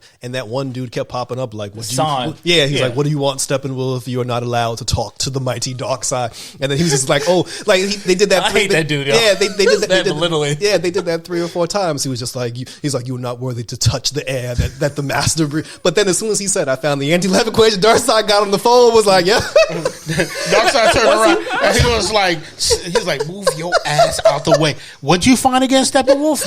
It's like he kind of nephew. What's up? Yo, Unc. He was like, yo, Unc, you found it, man? You found what I was looking for, Unc? Ah, you the man. Yo, we're gonna give you that redemption. I'm gonna get you that redemption, but what I need you to do, I need you to do that unity, so that way I can come and get what's rightfully mine. Your man came on and was like, yo, your credit 800 confirmed right now. I'm like, once you said the A word, your man got on the phone quick. It was like, you found anti-life. And I was like, oh, now you want to say? He's like, now you want to say something? But then he shitted on him at the end when he stepped on his head. He was like, I ain't like that motherfucker anyway. Well, because he knows where the anti-life is, so he's expendable now. It's not like he was like, yo, it's on Earth, man. That's all I need. That's what they. The song was like, I told you he was going to fail. He's like, yeah, you did. Yeah. He's like, yo. You know what you should have did? He should have turned around to the son and looked at him. So you was gonna go through the portal with them standing there like that? You was gonna step up? You see Homeboy in black was standing there like, I dare you to, like jump frog. You know what I'm saying? The chick just cut my uncle's head off right in front of me, son, and looked at me like, what? You know what I'm saying? Like, you want to go mess with her? He was like, yo, a fish turned my uncle to a fish stick, okay, and served him up to the chick to cut his head off. That was funny too when Joker kept calling Mira fish stick. Like that shit was funny. Ready the Armada. We're gonna do it the old way. So prepare the Armada. But even then, like, as much as I also like the scene with the 6 of them standing on top of the building, not looking at flowers growing from the ground. Yeah, what was that about? but looking at the ship coming to pick them up. You know, it was a better scene watching the 6 of them look at Darkseid through the hole, just giving, like, nobody said anything, because Wonder Woman didn't have to say nothing. She just cut his head off. Everybody just looked at Darkseid like, come here. I have a feeling like Darkseid looked at Granny and was like, yo, you gonna handle it? He looked at her he just looked at them. He just like, and then he just turned around. He was like, yo, so y'all going like, he kind of looked at her like, you know, if I hit a woman, that's gonna be wrong. You want to take her? And the Granny kind of looked at him. She just chopped your man's head off. Like, and then that one guy was like, I told you Steppenwolf would fail. Like, all right, well, let's see what you can do. Yeah, that's what I said. The sign dude was a straight a-hole, because it's just like, yo, I told you it was gonna fail. I told you, right? That's just like, yo.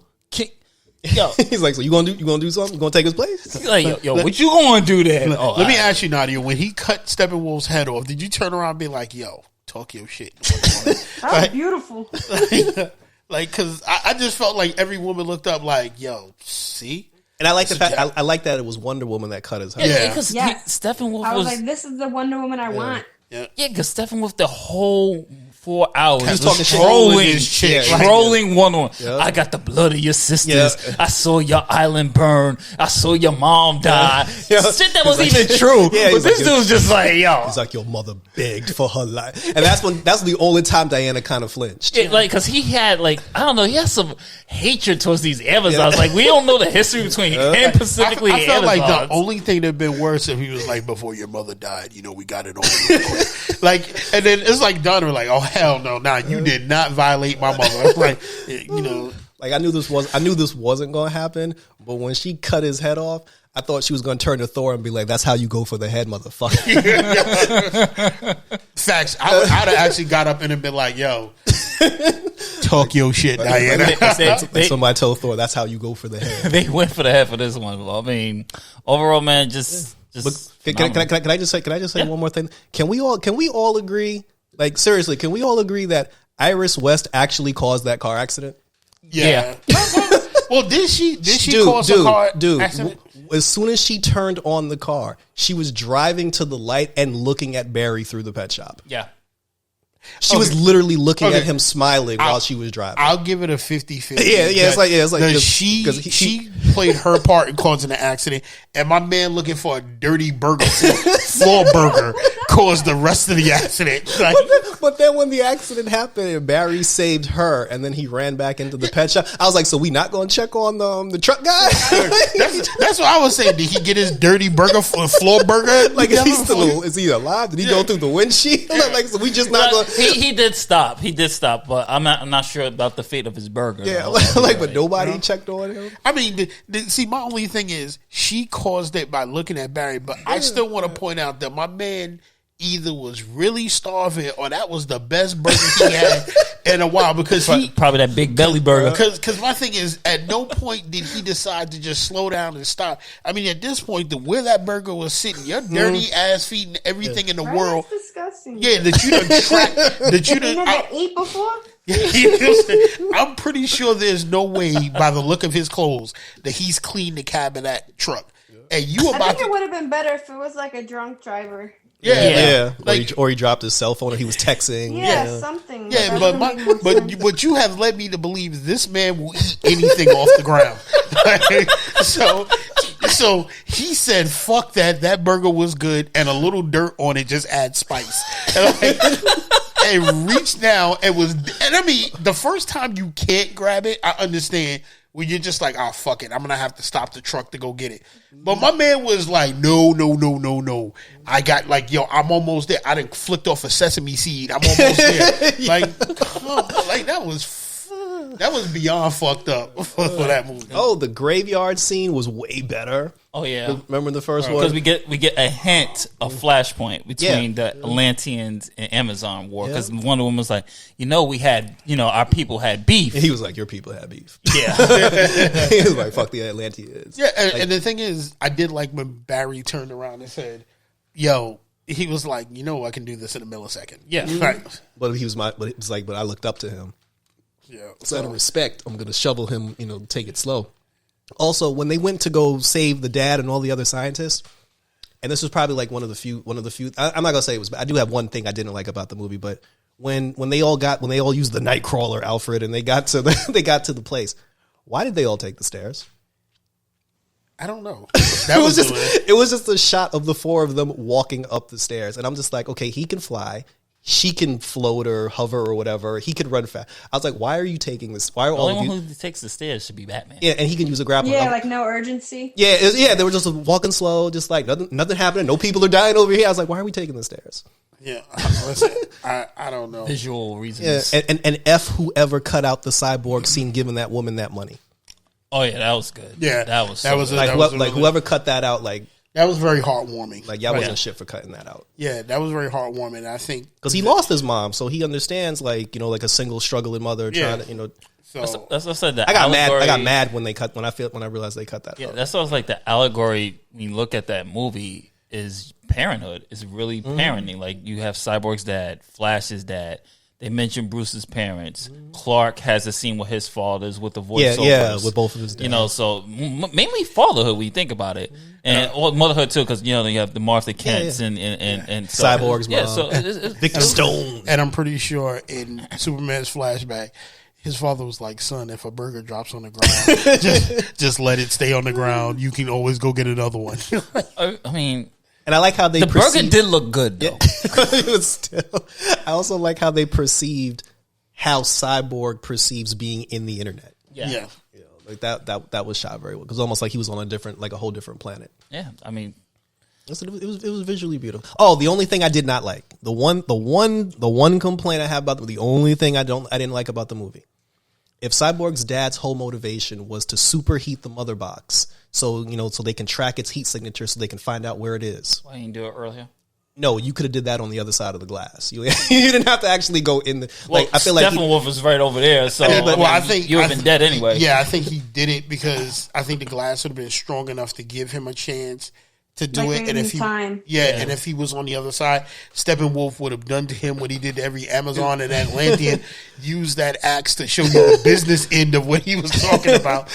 So I think he did a smart job in it, but I think that was a good effect when he did it, and because there was a point where I said, "Why are you doing?" Didn't you hear them say it takes energy? Like if you shoot it, it just converts the energy.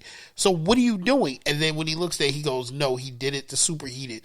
And that's another thing. That was a way better scene than them trying to find the nuclear reaction. Them arguing in the whole. And that's another thing. They actually made them a team. You didn't have to have all the cliche of we all got to fight each other. That's what before we become a team. It's just like, yo, this is the goal. Yep. We all need to work together. Yep. And we got to get this done. Otherwise, we're all dead. And the one person who was just like, I don't think it's Batman was like, shut up. Aquaman. Every time Aquaman was like, this isn't good, shut up, we're doing this. He's like, are you sure we want to do this? Yep, we're doing it.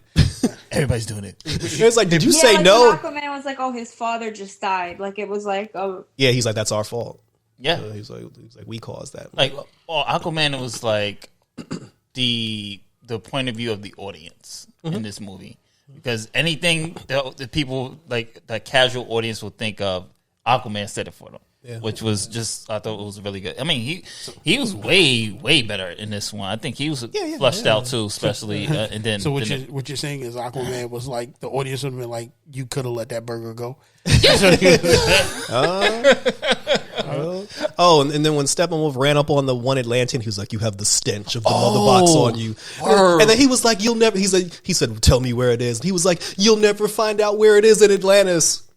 I'm like, bro, you just told him it's in Atlantis now. Like, no, what had me crying was when he smacked him in whatever the hell that little thing was. That rock. The little spider. The star roll Easter egg. Because that's what that was.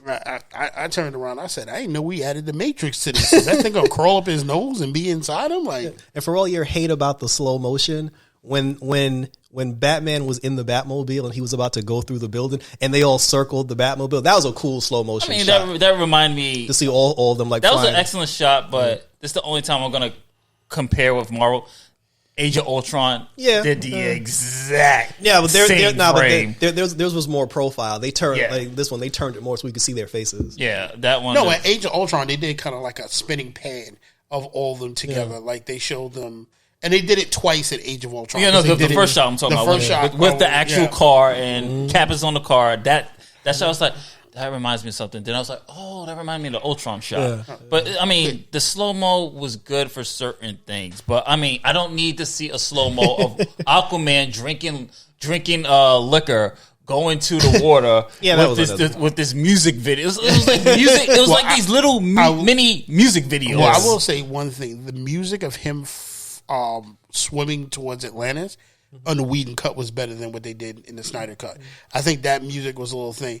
But also, I do agree with you because I didn't need the slow motion creep of Homegirl sniffing his jacket or whatever the hell he left behind. Like, I understand Momoa is hot, but damn, like, yo, get a room, sweetie. Like, yo. And apparently the building where I'm gonna call it the helicarrier. The building where the helicarrier thing was, that wasn't the Batcave apparently, because in the Whedon cut, Barry came in, he was like, "Oh, this is a Batcave." Yeah. But then in this one, they actually went to the actual Batcave, and everybody was like, "Oh shit!" Oh, and last thing I'm gonna say, shout out to Alfred, yo, because Yeah, Alfred got the Alfred shade. Alfred got a lot more screen time and a lot more witty dialogue with this one. Like Alfred was really just going in. Alfred on Bruce. was sunning the hell out of everybody. He was like, "Yo, who are you?"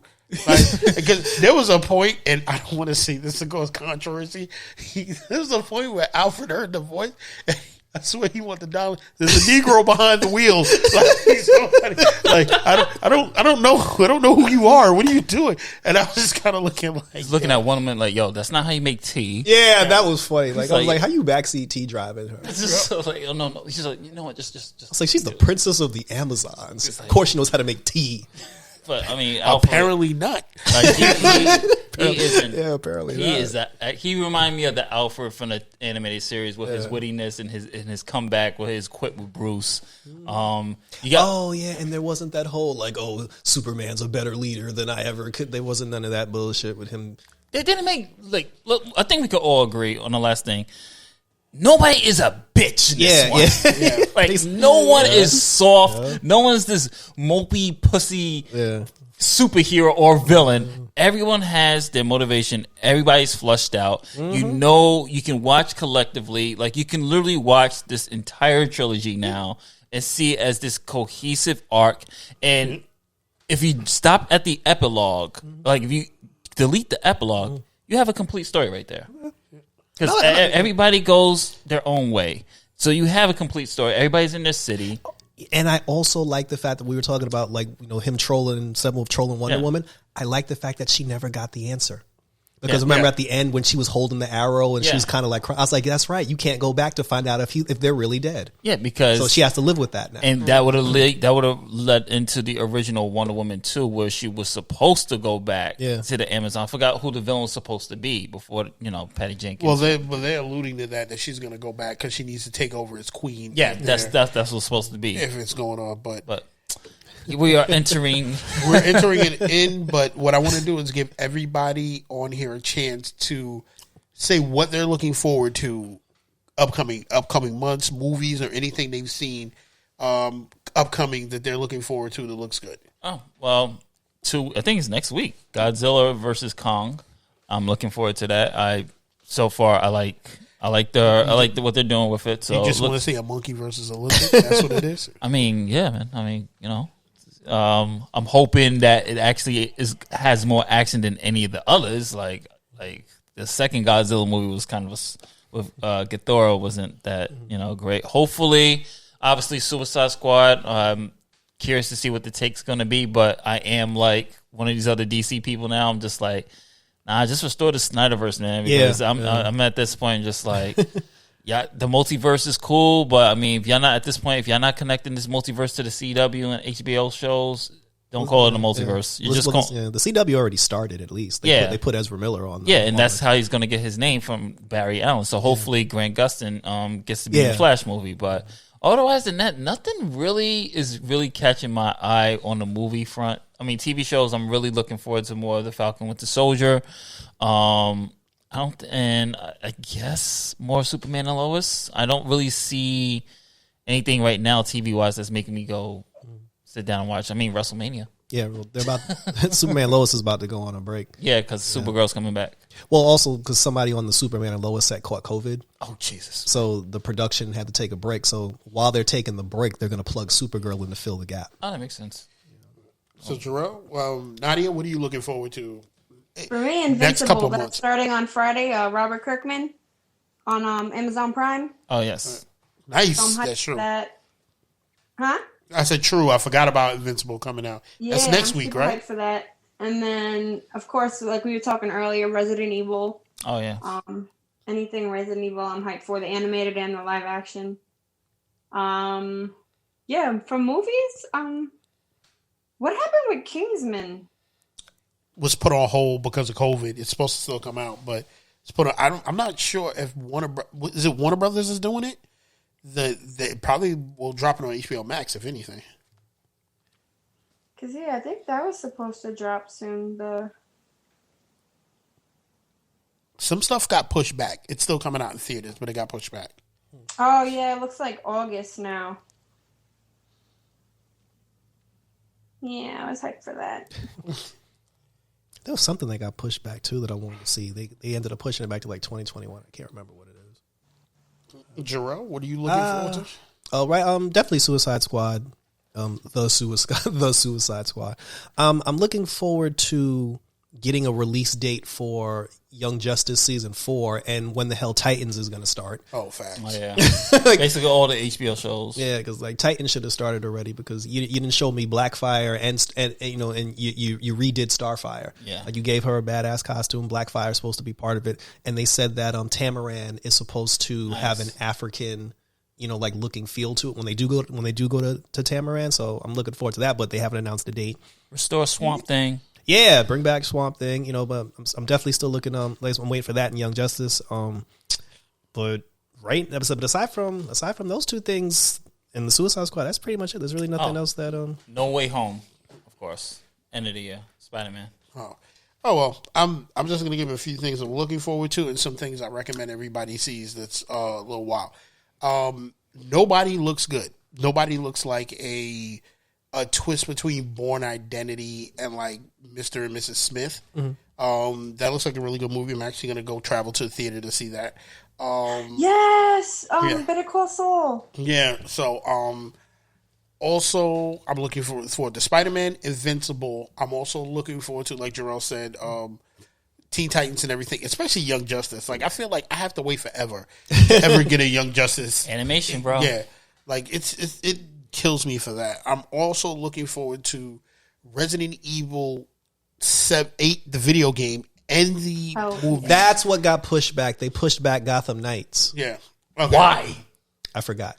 Yeah. Gotham Knights was supposed to come out this year. It's coming out next year now. Yeah. Motherfucker. So Let them do it though. You saw what happened with Cyberpunk. Yeah. So I'm looking forward to the Resident Evil video game. To be honest with you, I don't think I'm going to pick this one up, but I am going to watch everybody play it. I'm looking forward to some other stuff that's coming out like anime, but I will say this. I do want to give some recommendations. Anybody who's ever watched the series Big Mouth, you need to watch Paradise PD. Because this season of Paradise PD was even raunchier and worse than Big Mouth on certain levels.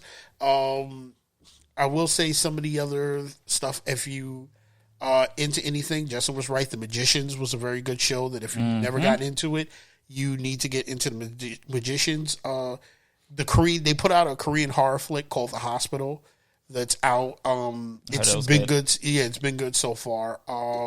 Trying to think of stuff that I've watched. Anybody who has HBO Max, which is everybody in this room, I didn't get a chance to watch it the entire time when it was out, but you need to see The Deuces, which they go through how Times Square transformed itself.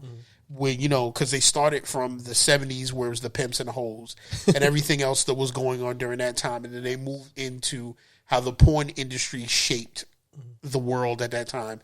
And then, you know, they do a really good job going into the 80s and the AIDS epidemic and how all these industries were affected by that and the world itself was affected. And I didn't watch it, but it was a really wild ending because the very, very end when they do a future shot, they're actually standing in front of by my job. And I was wondering why at that time they were filming stuff. Like they actually, and it was a really good ending. And then I find out that one of the characters, what it was based on, was a real character. They did embellish a little bit of it, but it was overall good. Like Maggie Gyllenhaal, which I'm not always a fan of her because I didn't like her as Rachel. As Rachel, not as Rachel. No, Maggie Gyllenhaal isn't Rachel. Rachel, yeah, she was Rachel in The Dark Knight. No, but wasn't Katie Holmes? Katie Holmes was who? Katie Holmes was Rachel in Batman Begins. In the first Batman one. Begins. Yeah, okay. I didn't like her as Rachel in that, but because I just think she didn't have the look. I thought Katie Holmes had a good look for it, but she was really good as her role, and she plays a very famous character, a very famous woman who she ended up directing porn because she was a hooker, and then she ended up starring some of the films that she ended up directing it. But what ended up happening in the end was that she made a movie that was a masterpiece that nobody watched until she died. And that was really good. And they do a really good job at showing the characters through the years. And there's a really great part at the end that was like very sad, but it brought the series to a thing. And if you ever get a chance to sit down, some of the episodes are a little long, but they're very good. Method Man played an excellent role as a pimp, which is crazy, but he didn't play like what you would think of him as a pimp. He was really good in his role. I think everybody in that series, because there are a lot of people in that series that are in other HBO shows. Like one of the girls is a hooker, was actually in Lovecraft Country. She plays a good role in Lovecraft Country. A lot of the black actors that are in there played a really good role to show things going over time.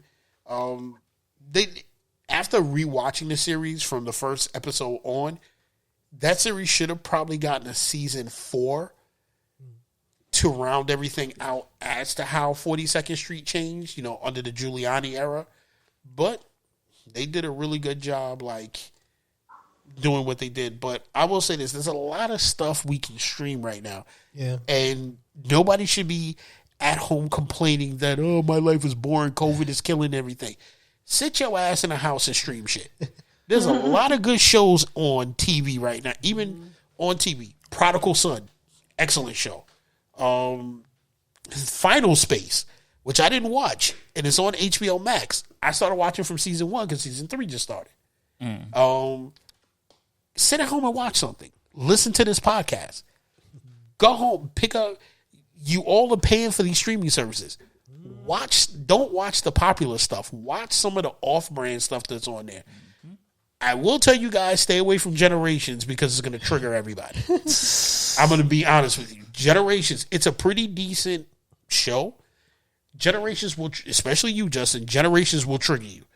Because there are characters. I already saw a clip of that. Yeah, because there are characters on there that you're just like, and Nadia, I don't know if you see, there are characters on there, you're going to be like, oh my God, if you don't shut the fuck up.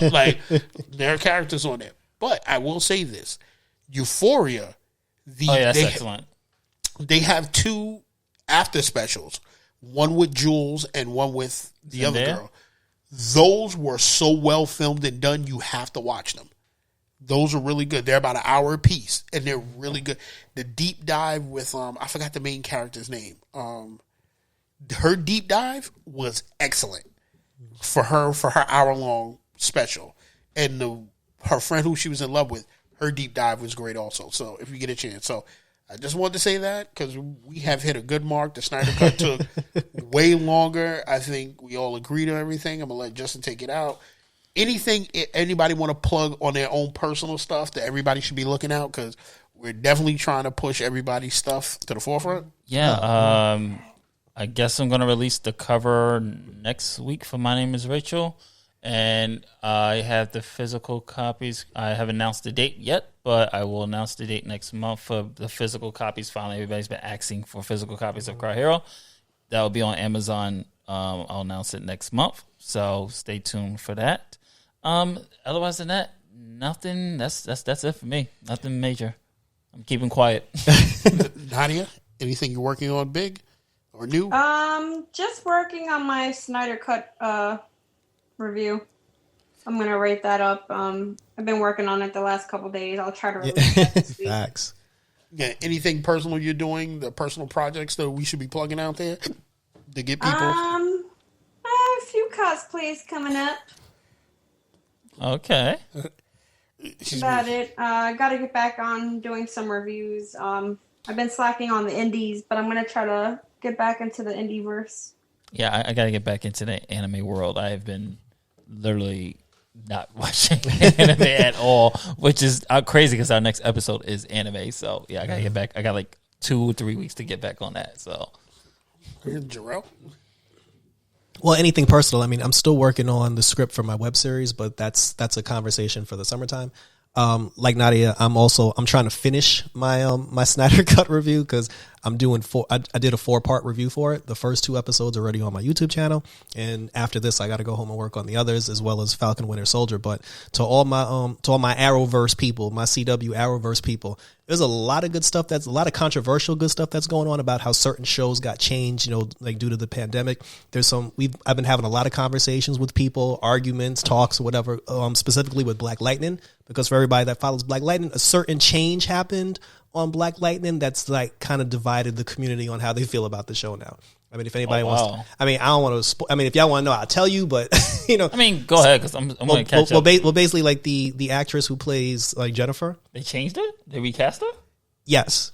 Wow. But they did it in the most comic book way that they could possibly do, because, Jennifer, her power is energy based. Like she's living energy and she can fly. So in the first 3 episodes, she kept flying up into the atmosphere because she was absorbing like the energy from the atmosphere, and everybody told her stop doing that because it could damage you. So what happened was she flew up into the atmosphere for one time too many, and she got overloaded with energy and she exploded into a million particles. I mean, they went up into the sky. They collected her particles. They got Barry Allen to to bring them a device from Star Labs. Yeah, they built the device. I saw that clip. Yeah, they put the particles into the machine, and when the particles put her back together, she came out of the pod as a different girl. Smart, but I think they should have just killed her off and just leave it. The writers, they have stories because the thing. See, and it reminded me of the Black Panther situation where I say this all the time. I don't agree that the character T'Challa should be wiped from existence because we lost Chadwick Boseman. If the writers wrote stuff for this character, we shouldn't have to now lose, because Black Lightning is a show about a father and his kids and his family. Yeah. We shouldn't have to lose her now because this actor made a decision to no longer be a part of the show. But they did it in a very comic book way of like, blowing her up and then like putting her back together as a new person. So I don't have a problem with it. Like, I don't, but there was a lot of controversy. So basically, like Red Eyes Entertainment on YouTube, Red Eyes with a Z. Check out my reviews and definitely leave comments. Leave comments below, because between that, like the stuff that's happening on the Flash, with Ralph, with the elongated man and everything. He's back, right? Nah. Oh, okay. No, they brought his character back, but he was melted in the face. They said that he went into an exploding building, and because he's made out of rubber, he melted. And they were just like, "Oh, we got to fix him." That's how they. Oh, they're basically gonna recast him. Yeah, they got recast him too. So then there's like the Batwoman stuff. Like, she already got recast, but there's a lot of good conversation, controversial conversation. So, but I'm reviewing all that stuff as well as the Marvel stuff as well. So definitely go on my YouTube channel, check it out. Yep. And as for me, I'm still gonna tell you guys, please check out Chronicles. We are now. Season 1 is episode 11, but overall we have 21 episodes in. It's really good. Some of our numbers are going up. We're almost at 900 views, listens complete. Like everybody's listened to some episodes 20, 30 times already. So check out Chronicles. Check out this podcast. This one went a little long, but we're hoping to bring you guys Snyder Cut level. And yeah, and then what we're gonna do is, I will say this: I'm getting more equipment. We're gonna, as COVID lifts up, we're together. COVID lifts up, we all get the shot. Maybe we can all get together and start filming here. And that's when I'll break out the cameras and filming. And then you'll see, instead of just a YouTube video of our logos, you'll get to see us on camera. We're going to get somebody to come here and run the camera. And that way we can all be together. You can see Nadia, smiling and laughing, or calling somebody a whore because of their personal of their personal choices in life. Yeah, so that's where I'm going. So Justin, you can take us out. All right, ladies and gentlemen, that is it for the Otakus and Geeks podcast. For the unity, for dark side, for us. Visit us if you're watching. Yes. Like, share, and subscribe. Don't forget to hit that notification bell if you're watching this on YouTube. And don't forget, follow us on Otakus and Geeks on Instagram, Otakus and Geeks on Twitter, and, of course, www.otakusandgeeks.com. Lady days.